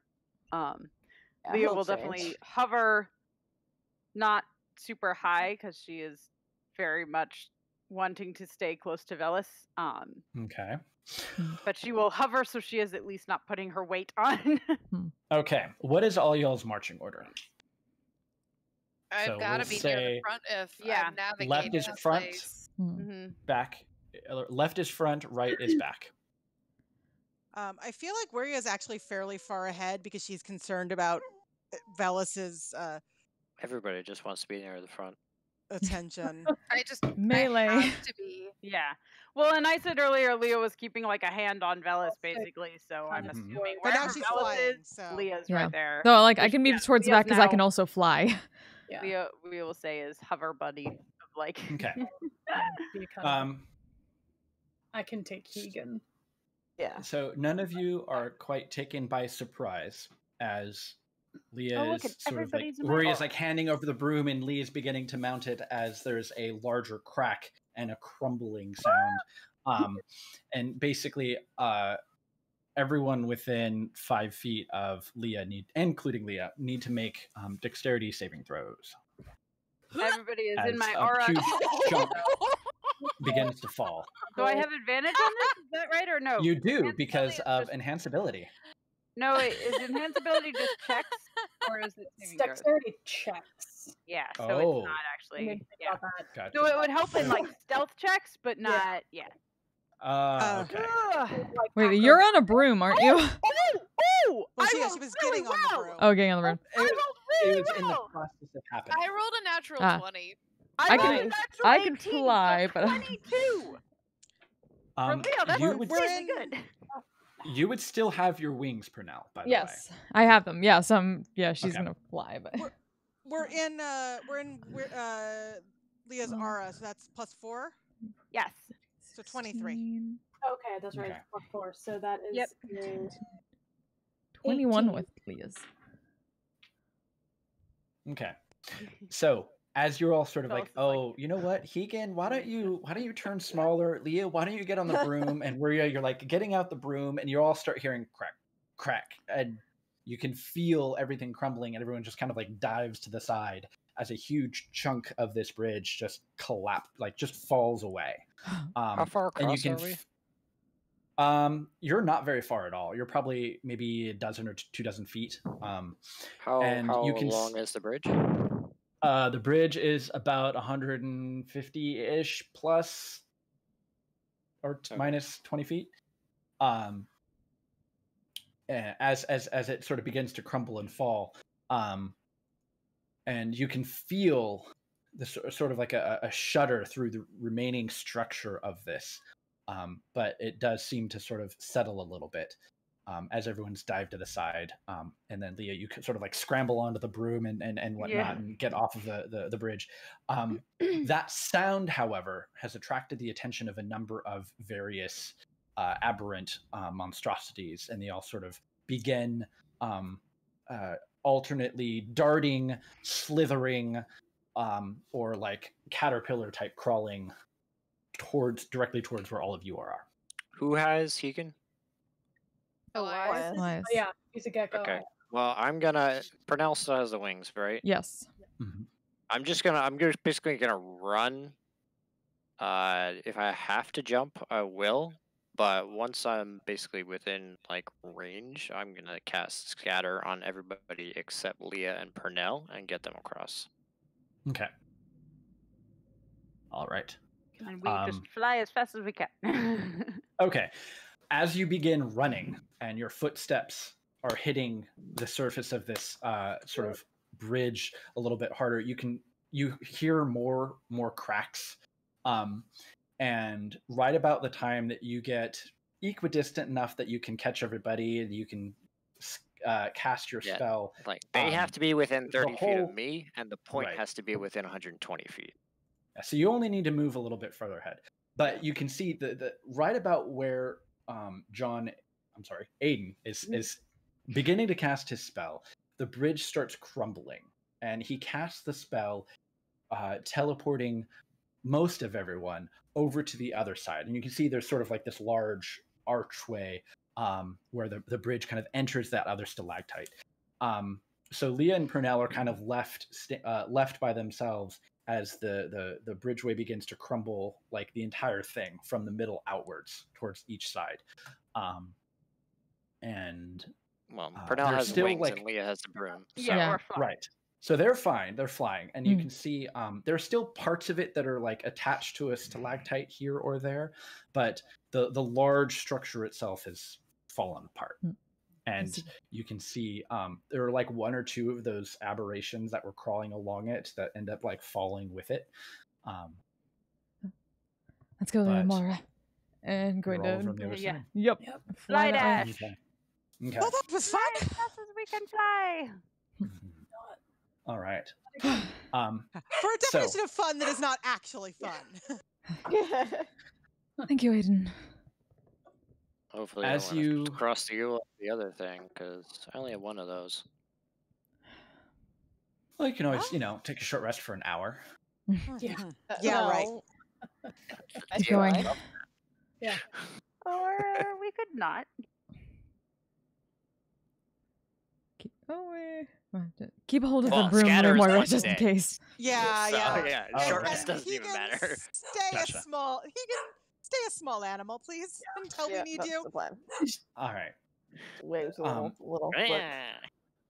As you enter the interior Pascal of this sounds. particular structure, Yeah. it has been relatively even temperature, chilly, but relatively even. As you enter this space, the temperature begins to rise a little bit, and you are noticing sort of a lot of lichen and fungi on the interior of this particular spire, sort of growing over a lot of the walls. Elias, this looks very familiar. And you can see it like blots out what would be any windows. It's just sort of solid, sort of mass, kind of covering everything. Walls, partial, sometimes on the walls, sometimes on the ceiling. And you can see there are sort of remnants of what might have been architecture or furniture or other things that are just kind of like covered and grown over. And it's sort of like some really weird topiary in a way. I think we're on the right track. Is this sort of what you saw? Yes. Yeah. Well, it's a Strange. small- if but it's a not good. small room, would I imagine that it would be down into Probably the down. narrower part? Good.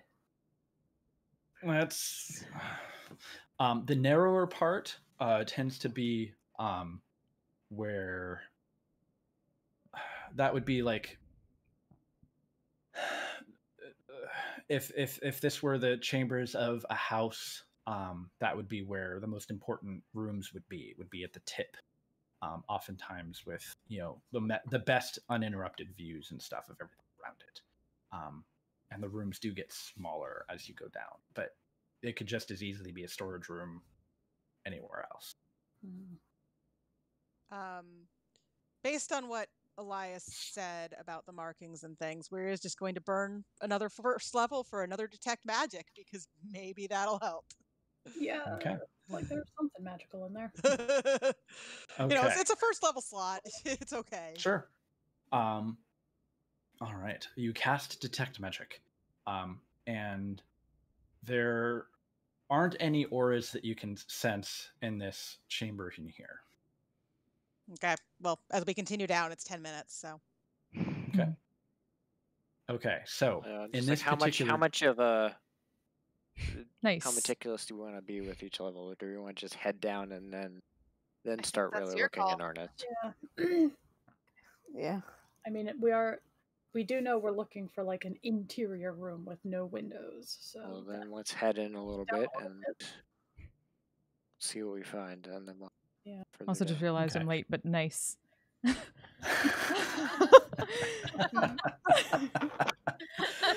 Okay. Sorry. I figured. Velas, go ahead and make a Oh God, I don't want to make anything. I'll say sort of to navigate and intuit where you're going. Go ahead and do a survival check. And plug my headphones. What am I rolling? Survival. Survival. Yes. You're trying to efficiently navigate. That's really bad. Wait, Young guy inspiration real. What was Wiria's inspiration die thing? Is D10. it still a thing? Okay, that lasts still- what, 10 minutes? It's 10 minutes. Fuck. 79. Also, you might be Yeah, she muted, cast it Jerusha. before you all left. Okay, yeah, I rolled real bad. Okay. Can't hear you. You can't hear you. I can. Sorry, Here. Haku was barking a minute Jerusha. ago. There you go. That said, Wiria can, because she knows that Velas is attempting to navigate things, use that boon of the Raven Queen, and I can roll a d10 for you. Yes, please, because I rolled really poorly, and I don't think I have anything I can add to this. Okay, so that is a 5. Okay. 12. 12. I rolled a 5. So you're sure that okay, he's got to be down, and you're sure you know where you're going, but you kind of run into a dead end and you have to like backtrack a little bit, and it's like maybe it's the weird moss everywhere that's kind of like obscuring what you might follow as instinctive markers, and so you spend a number of extra minutes sort of backtracking, and following sort of like dead ends, but eventually you manage to sort of navigate this strange labyrinth, and you can tell there are walls that have been knocked down, and there are doorways that have been blocked off, so it's not sort of,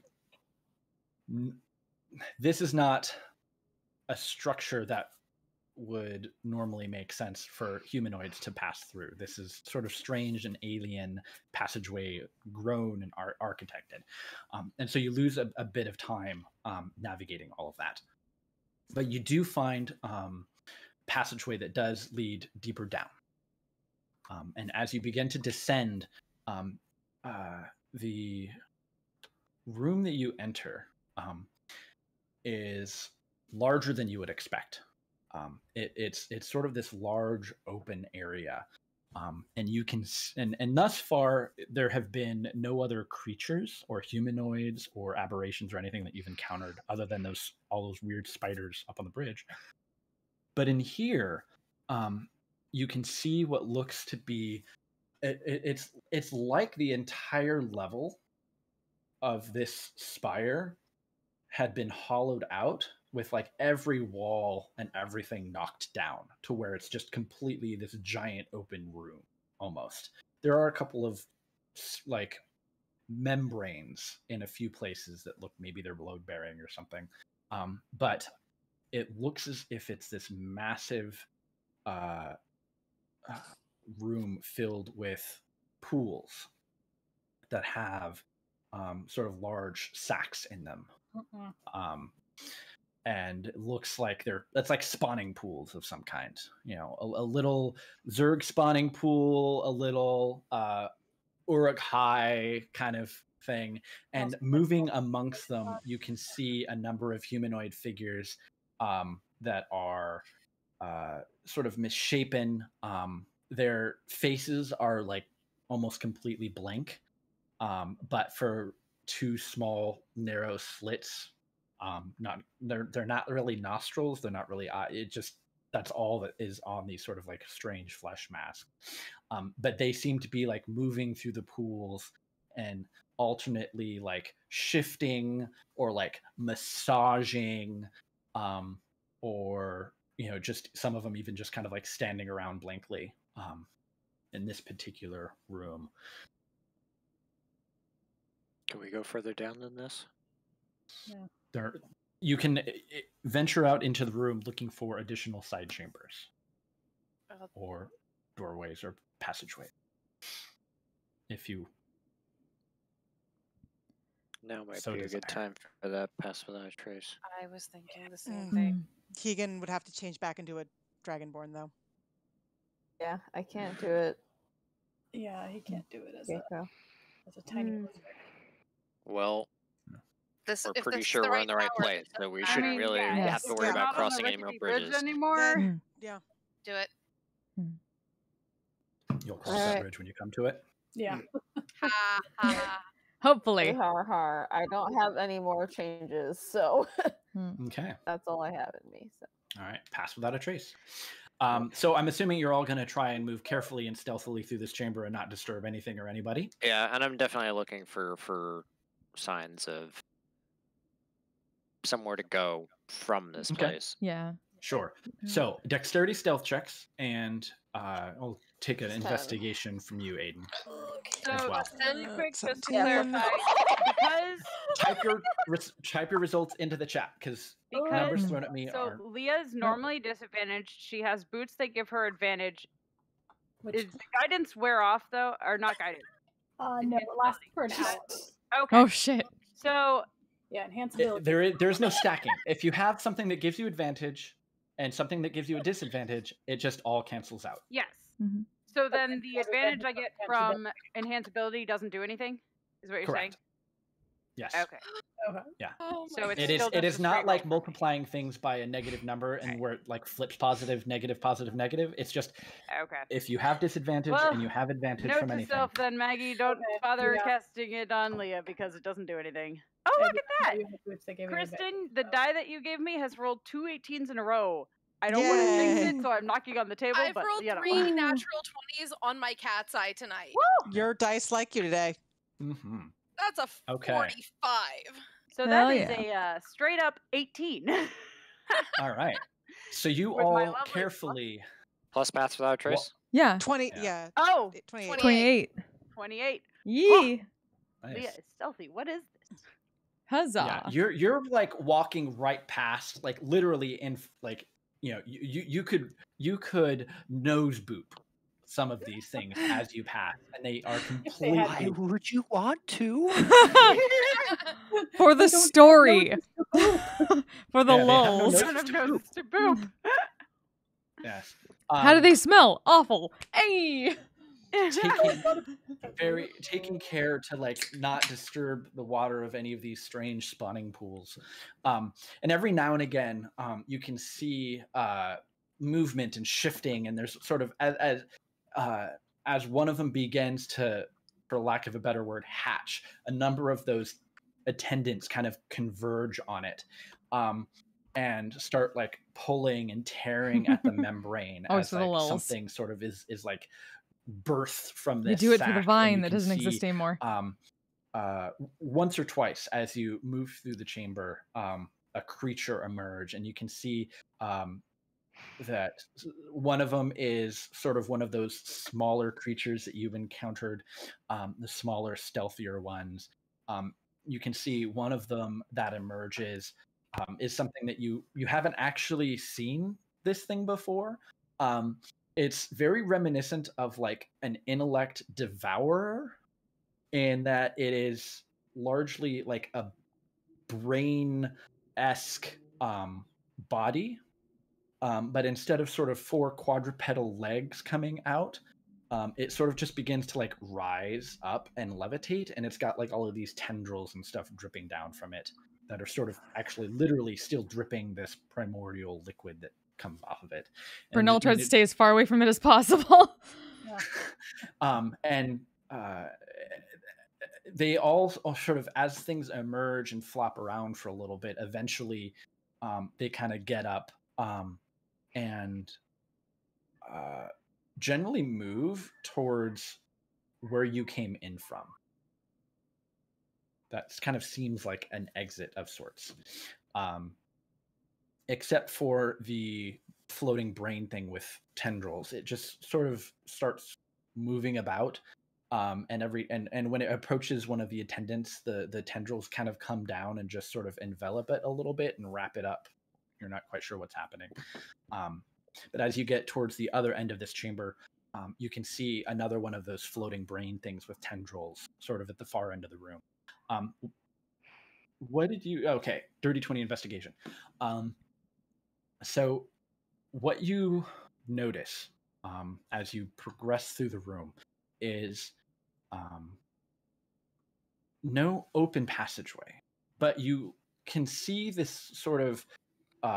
it's like less of that fuzzy fungal moss and more like just a stretched membrane that is separate from everything else. And it looks as if it's some sort of membrane that might open up and allow you passage. Is what you notice with your investigation. I'll just kind of point towards it and then like basically extremely like dry throat there. Okay. All right. The it's very reminiscent of some of those strange, weird, like sphincter membrane type things that you encountered in the flesh mass in the Shadowfell, and you kind of interact with it, and it sort of like widens up and allows passage. You can see the chamber kind of goes deeper in and down from there. Get through before something noticed it opened. Yeah. Okay. The chamber beyond, you can see it has a stairwell, the only other entrance or exit, but you can see a little bit more stone here than a lot of the moss and membrane covered floors and ceilings and whatnot.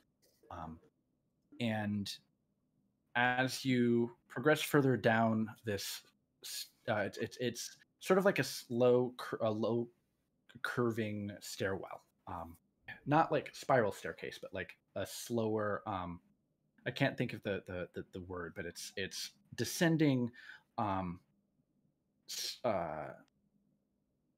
in a wide curve. So you get the sense that you're like kind of maybe going around the circumference of the spire at this point. But it opens up into what looks to be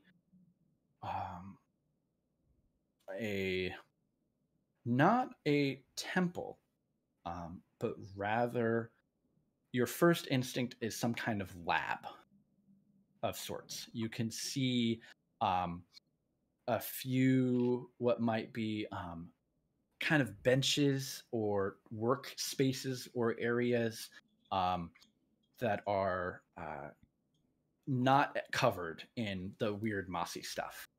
And you can see in a couple of places just like a small crystal or a rock of some kind that's glowing very, very, very faintly. And by now, the detect magic, I think, is probably worn off. But these definitely look magic. And where they are placed, there is a radius around them that moss stuff is not growing. And it looks like they're intentionally placed in a number of areas to kind of create a clear space that is free of the moss. And you can see there are a few tables that look like they might have like dried blood on them. You can see cutting implements. But it is a chaotic mess. Think sort of like Dr. Emmett Brown mixed with a little bit of magic, mixed with a little bit of H.R. Geiger, and all of that together. And here and there, you can see like engravings carved into some of the stonework, geometric patterns and shapes and lines.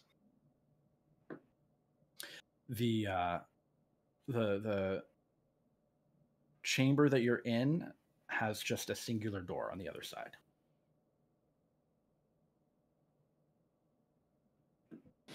Aiden is almost like mechanically just moving towards the door at this point. While we're moving, Maria cast Detect Magic when we got into this spire. Does she get any particular read off of any of this weirdness, or is it the same sort of weirdness? Those little crystals are all like very faint enchantment magic, and there's less specific enchantments, but there seems to be like a background noise of that magic that you identified before. Okay. Not strong enough to really ping anything, but like just there's a presence in this room somehow, and sort of like a weird aura type thing. Yeah. Yeah. Where it would quietly say, still getting some vague sense of that strange magic that was on the platform that rose up. Something about this place is strange. And I don't just mean it's the Underdark. No. This is old, yes. Yeah. I'm going to try to keep up with Aiden as he's going ahead. Yeah, Aiden, that conversation doesn't even register with him. Okay. It's not like he's like, rushing ahead. It's more like he's almost like pushing himself to keep moving, because if he stops, he's gonna like collapse. Yeah. Okay. Yeah, I would. Assuming where he was saying that as we followed. Yeah. I mean, looks like we're in the right place. So. The door here is it may at one point have been some kind of organic substance. It's difficult to tell, but it still seems functional. Thank you for the reminder, but the answer is no. I'm gonna take out my daggers before we go in, just to be on the safe side. If Aiden gets to the door and like starts to put his hand out, just kind of stops.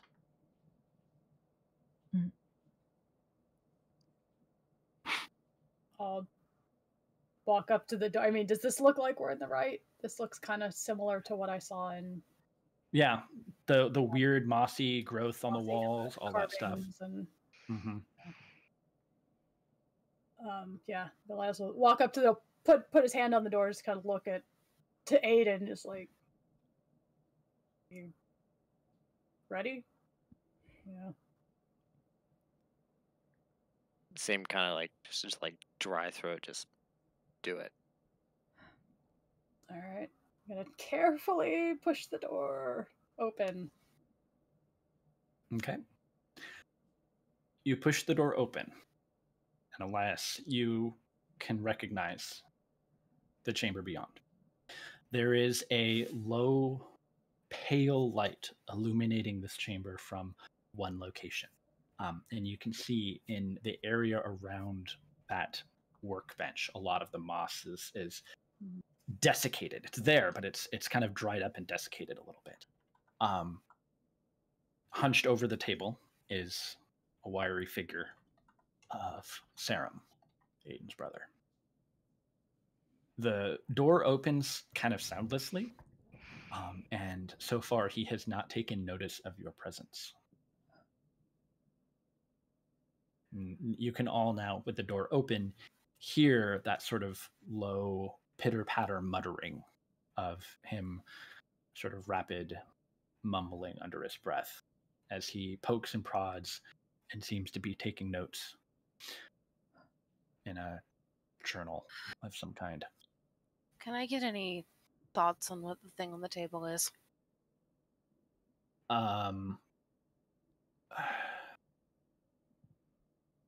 Go ahead and make a let's say nature or Kana. Yeah. 7. I mean, it's weird. It looks like it's a sack. Like it's similar in that you saw those membranes, but in those other things, there's like various silhouettes of creatures that are growing. This has just a slow pulsing light inside of it.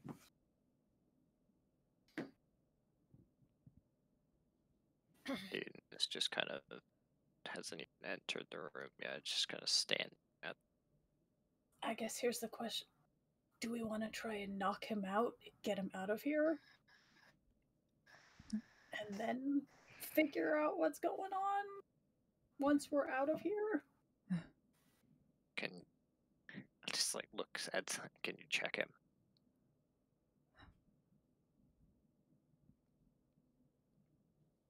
Yeah, can I don't know, how hard does it look like he would be to knock out?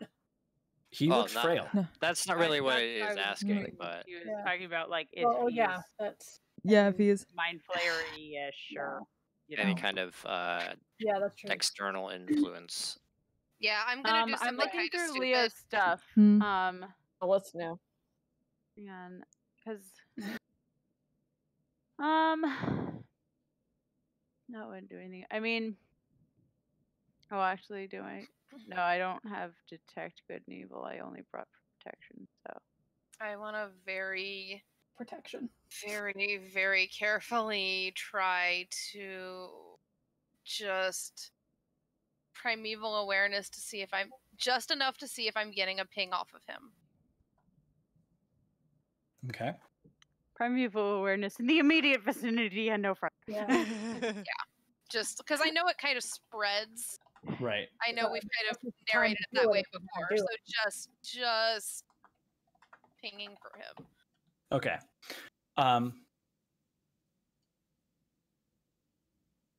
My kid's asking about dinner, so I'm responding on Discord.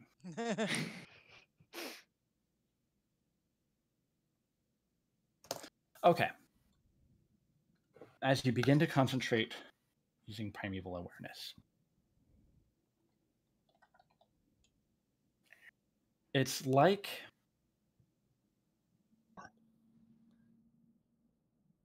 have you ever been in a stadium that's really loud, but you went to the bathroom, and so all that noise is strangely muffled?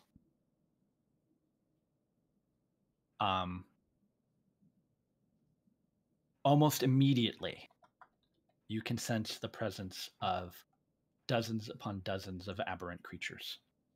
Things that you have seen, things that you haven't encountered. And almost as immediately, because even though you're trying to just limit your sensation to the immediate vicinity, within moments, you can sense the presence of the elder brain of the Mind Flayer colony. And you can sense its incredible psychic aura. I'm cutting it off as soon as that touches. You also sense a presence of something else nearly as powerful. Oh. Oh. Oh. along with maybe 100 or so mind flayers, and other aberrant creatures. But you did not. But your senses, as it pertains to Serum, was almost like not just that there was no aberrant presence, but almost as if it was a void in your sensation. Like there was a hole in your perception where he was. There's something wrong. Also, for absolute certain, the elder brain is in the large spire. And based on a quick intuition, you're imagining that they probably set up shop in like the biggest cathedral and worshipping area of Lolth as a sort of tracks. like, meh. That tracks. But yeah, Serum, you're not sure. You've never sensed that before. There's something wrong. Be careful.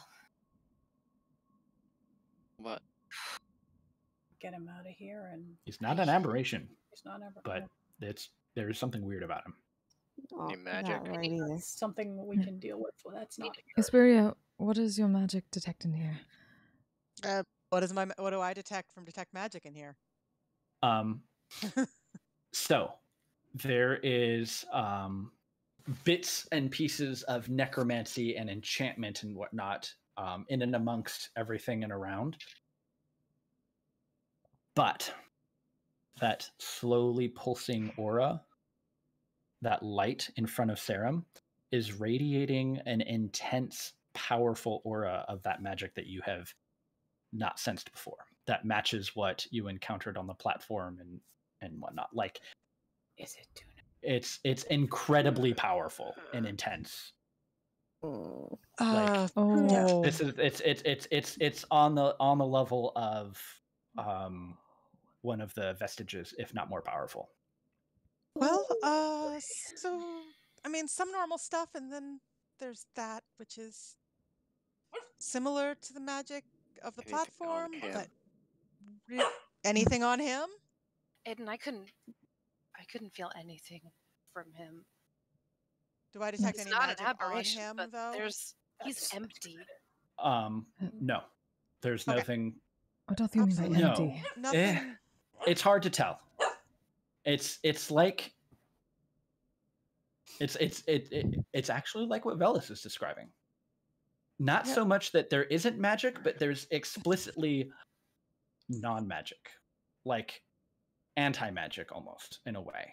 It's like you can't perceive what's there. It's yeah. It's sort of like just, well, there's nothing.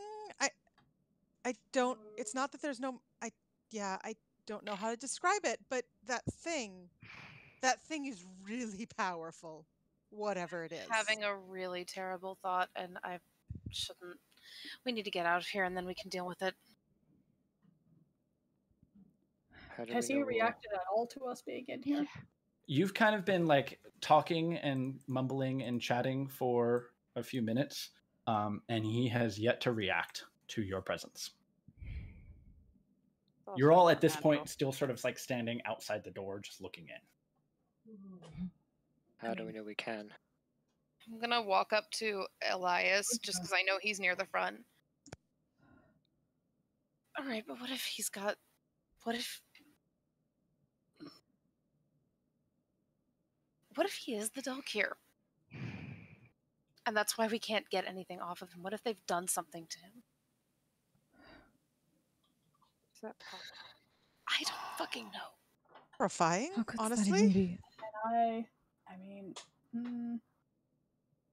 I didn't get a sense of it, did I? Something It- that Aiden, that you could aberrant. ask your sword.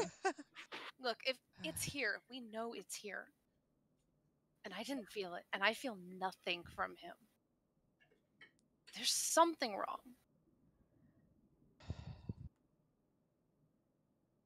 Aiden is just kind of I mean, Either way, we cannot simply leave him here. just gonna like take one step and then take another step I'm prepared to knock him out, and we can just peace Yeah. out. I'm gonna keep up with As soon as you Aiden on step into this. the chamber, Aiden, Yeah. Yeah. he stops writing and sort of mumbling, and he then sort of perceives you, and he turns and looks at you, just kind of sort of mumbling. His eyes are kind of clouded over a little bit. You're not entirely sure what he can see, or if he can see.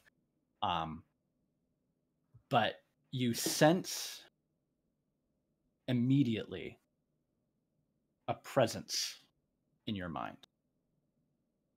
And it's strange and echoey, but you get an immediate innate sensation of this is definitely Sarum speaking to you telepathically as he turns to look at you. Another disturbance. I'm busy. I've been working. What is it now?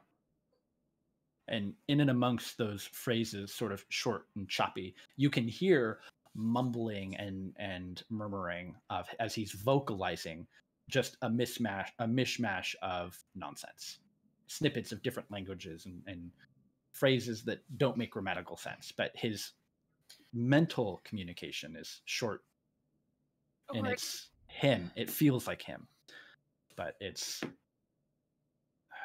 strange. The Delkir and that And the sack. The big.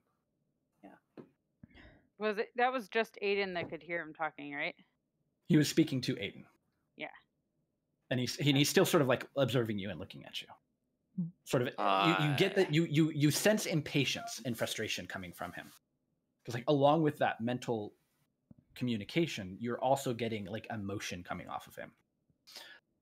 And he's, Doesn't seem to just kind of recognize that forces himself to take another step, and it just kind of says, "It's me, Sarum." Me. There's no me. There's only them, us, we. It's Aiden. It's always been you and me.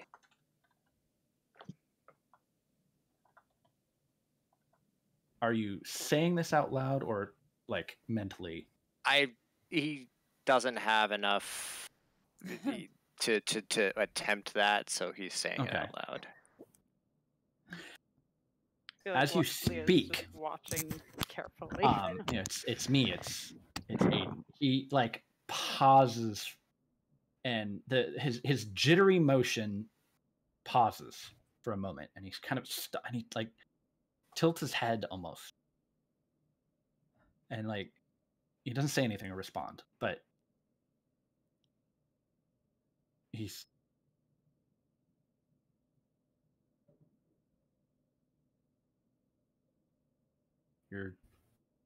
and again, mental communication. None of you are hearing this. You're just seeing the strange expression come across Sarum's face. Mm-hmm. But Aiden, you hear his voice in your head. You're strange, but I know you. You're familiar, but you're new. You're new and familiar. I know you. But That's right, yeah. I came here for you. To get you out of here. You don't belong here.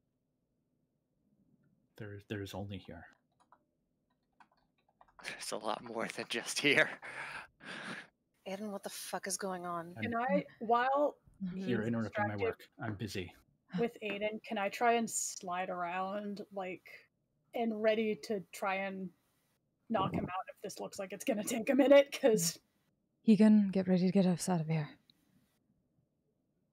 he's not gonna come willingly. Basically I'm gonna go in my bag and I'm gonna get out that ring. You're probably about 10, 15 feet away from him.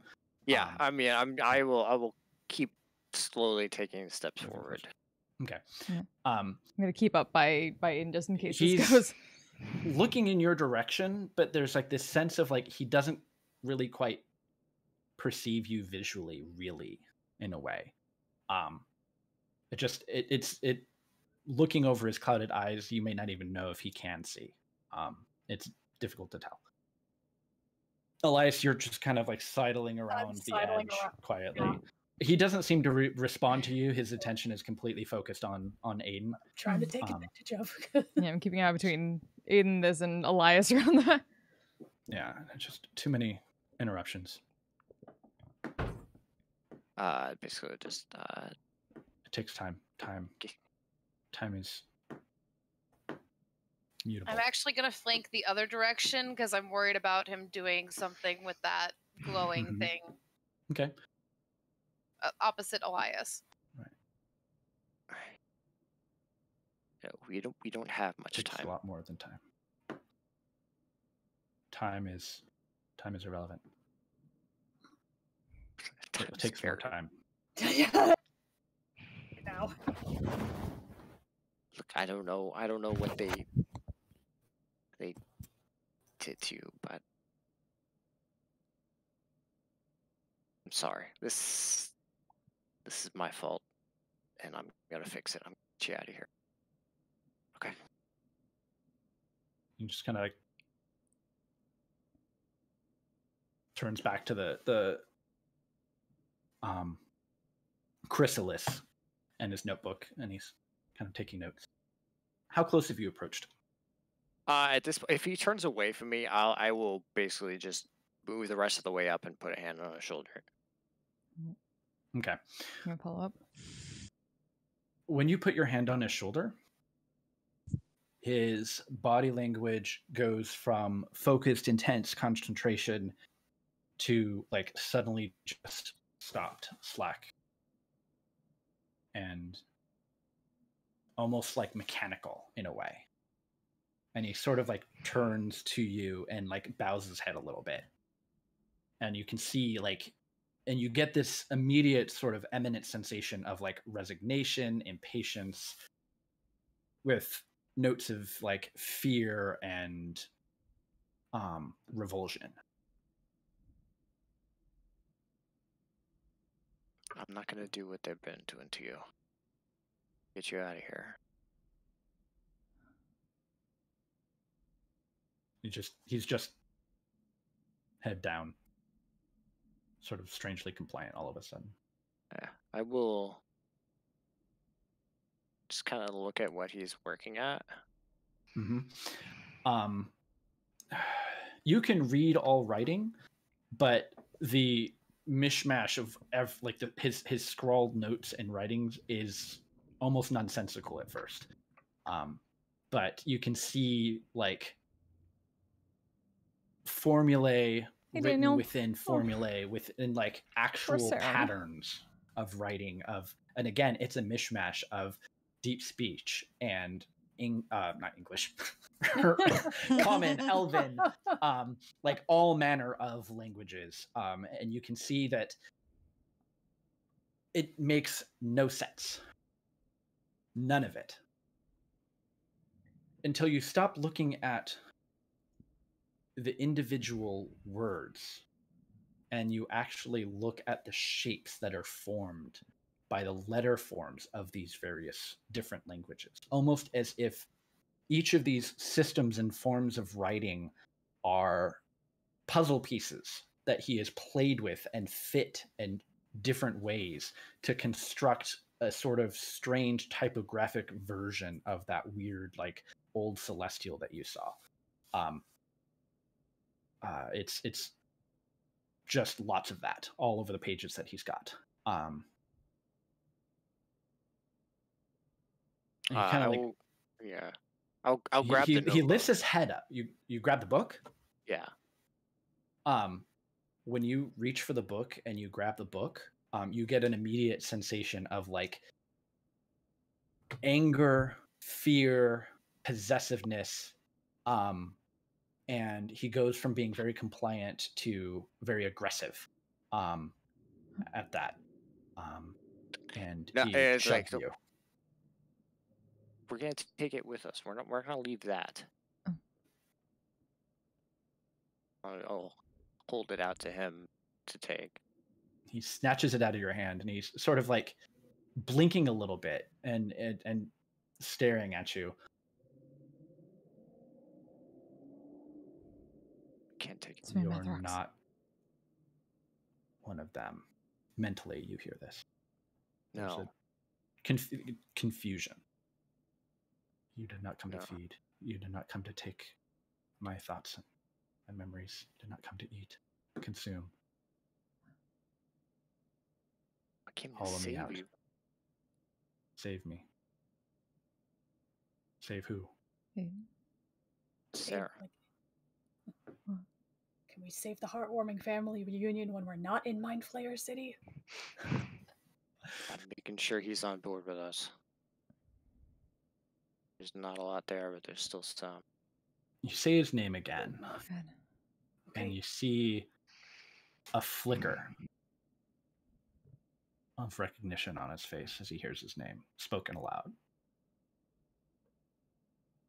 Blinks a little bit. His muttering stops.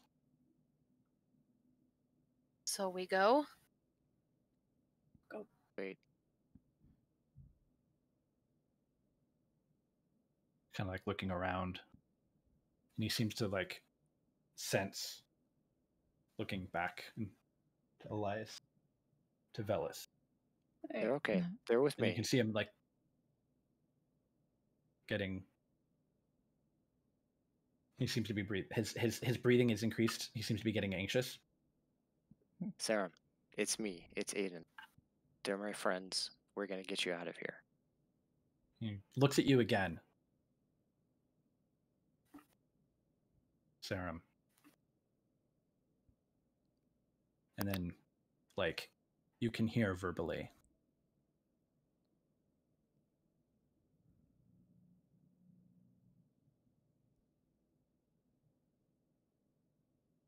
And then his eyes focus on you.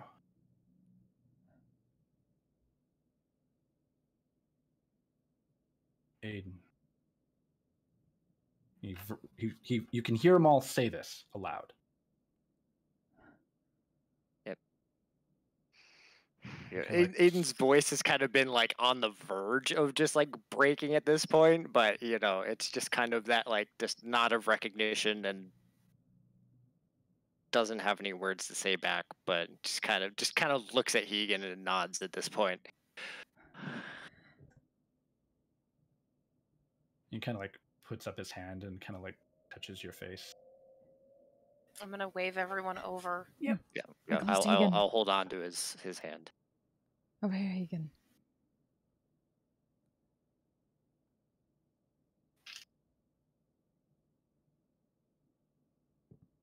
See, and you can see he's like, you can see like he's kind of visually straining.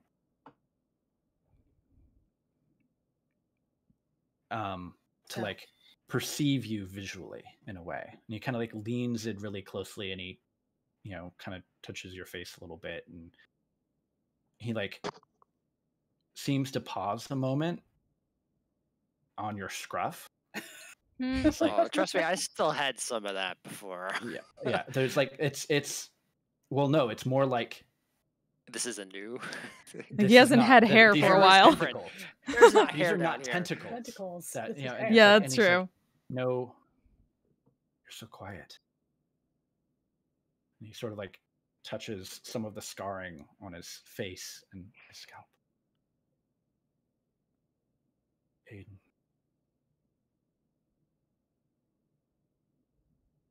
Here. For you.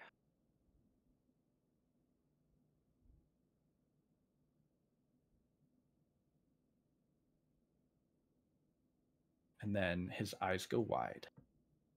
He reaches out and he grabs your shoulder.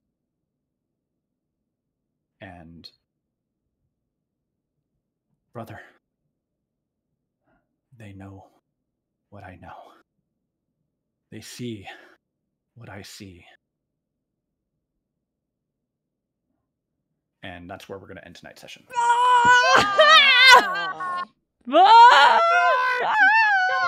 Can I? Shit!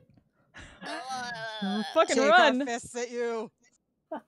With 45 minutes remaining on your divine intervention. Damn! Holy shit! Fuck.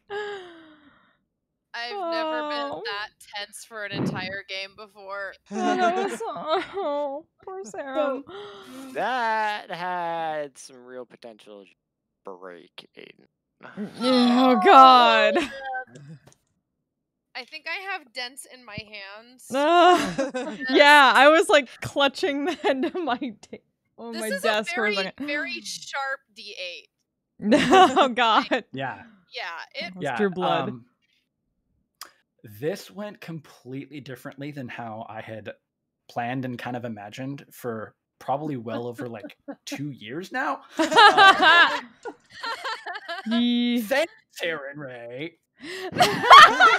Thanks, Sarah and Ray. You're like The picturing most all of us. appropriate divine intervention ever. Oh Yeah. my god. Yes. Because, like, Alright. Elias succeeding would've on a been divine a intervention. mess. These Yeah. motherfuckers needed Sarah and Ray, and we Alice's got it. sister. Yeah. Yeah, Pop yeah, off, specifically because of Anessa. unfortunately. Yeah. Yeah. I guess thank you, Anessa, for trying to fuck with us. Yeah. You know, my NPCs try and like tempt you, and you're just like, Hey, fuck her! Fuck her in particular. thank you all very much. Power of God and Yeah. anime. We will come back to Oh, man. Aiden and Sarum's reunion and Fuck. the repercussions of what may have just happened in 2 weeks, provided everybody can make it. I will be good. late, but yes, I Okay. can. Yeah. Okay. So I'm working the next 2 Saturdays. Hello. Heck. Thank My you work very knows much, that I cannot everybody. work past Um, 7. And Huh? we haven't done a Raven Main, thank you so much for the sub. 7 months. poll Holy for shit. scheduling, How are you, but friend? assuming enough people are available next week. Appreciate I'll the fuck run out of you. both I mean, next I will week be is- late. Have a good night. Easter everybody. weekend. Oh, yeah, So Easter weekend. I will Alright. be up. Oh yeah, Night. Easter We will be weekend, up at my we folks, will. presumably. Yeah, where can I Right. send y'all? Sure, yeah. No, 7 months is weird. Oh, Who my stomach hurts. can I send y'all to for a raid? See. A lot of good shit. How Ah, about crap. Stuff's running away. I think. Oh, my friend Trey Coolio that I used to do some Twitch things with, is doing some. Oh, Super Dealing's doing City of Miss. I was gonna say I haven't rated Trey for a while. Is doing some Hades and alcohol, which is always a good combination. You think? Personally, I'm a fan of Hades, where a toddler picks your boons. Oh wow! That's amazing. Yes. I mean, That sounds like a Also game. good. That that was that at my was- grandpa's, I think. Yeah. Yeah, and I always gotta go and for yeah, Riley was sitting Riley on was John's lap and Sitting on former John's Twitch lap. things No. buddies. deciding Picking- he's yeah. gonna pick the boons. So, let me. I'll be back in just a second. You know, change it up, make it interesting. Let's do that. No So yeah, control over your boons. Nope. I'll be back tomorrow Hand night it for over Higurashi no control to the Nakakoroni voice acting. But until then, send some love to Trey Coolio. And until next time, stay safe, healthy, take care. I can't fucking talk.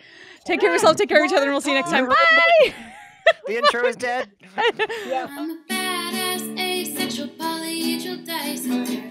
I'm proud to be. I'm a flying ace and fly through outer space.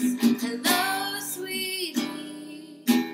I'm a badass asexual polyhedral dice holder. I'm proud to be in whatever sitch, like singing on Twitch or playing D&D. I'm a badass asexual polyhedral dice holder. You may call me obsessive, but I just border on being a collector and being a dragon that sits atop my treasure. That's so shiny. I'm a badass asexual polyhedral dice holder, and my partners love me for it. I'm a natural 20 when it comes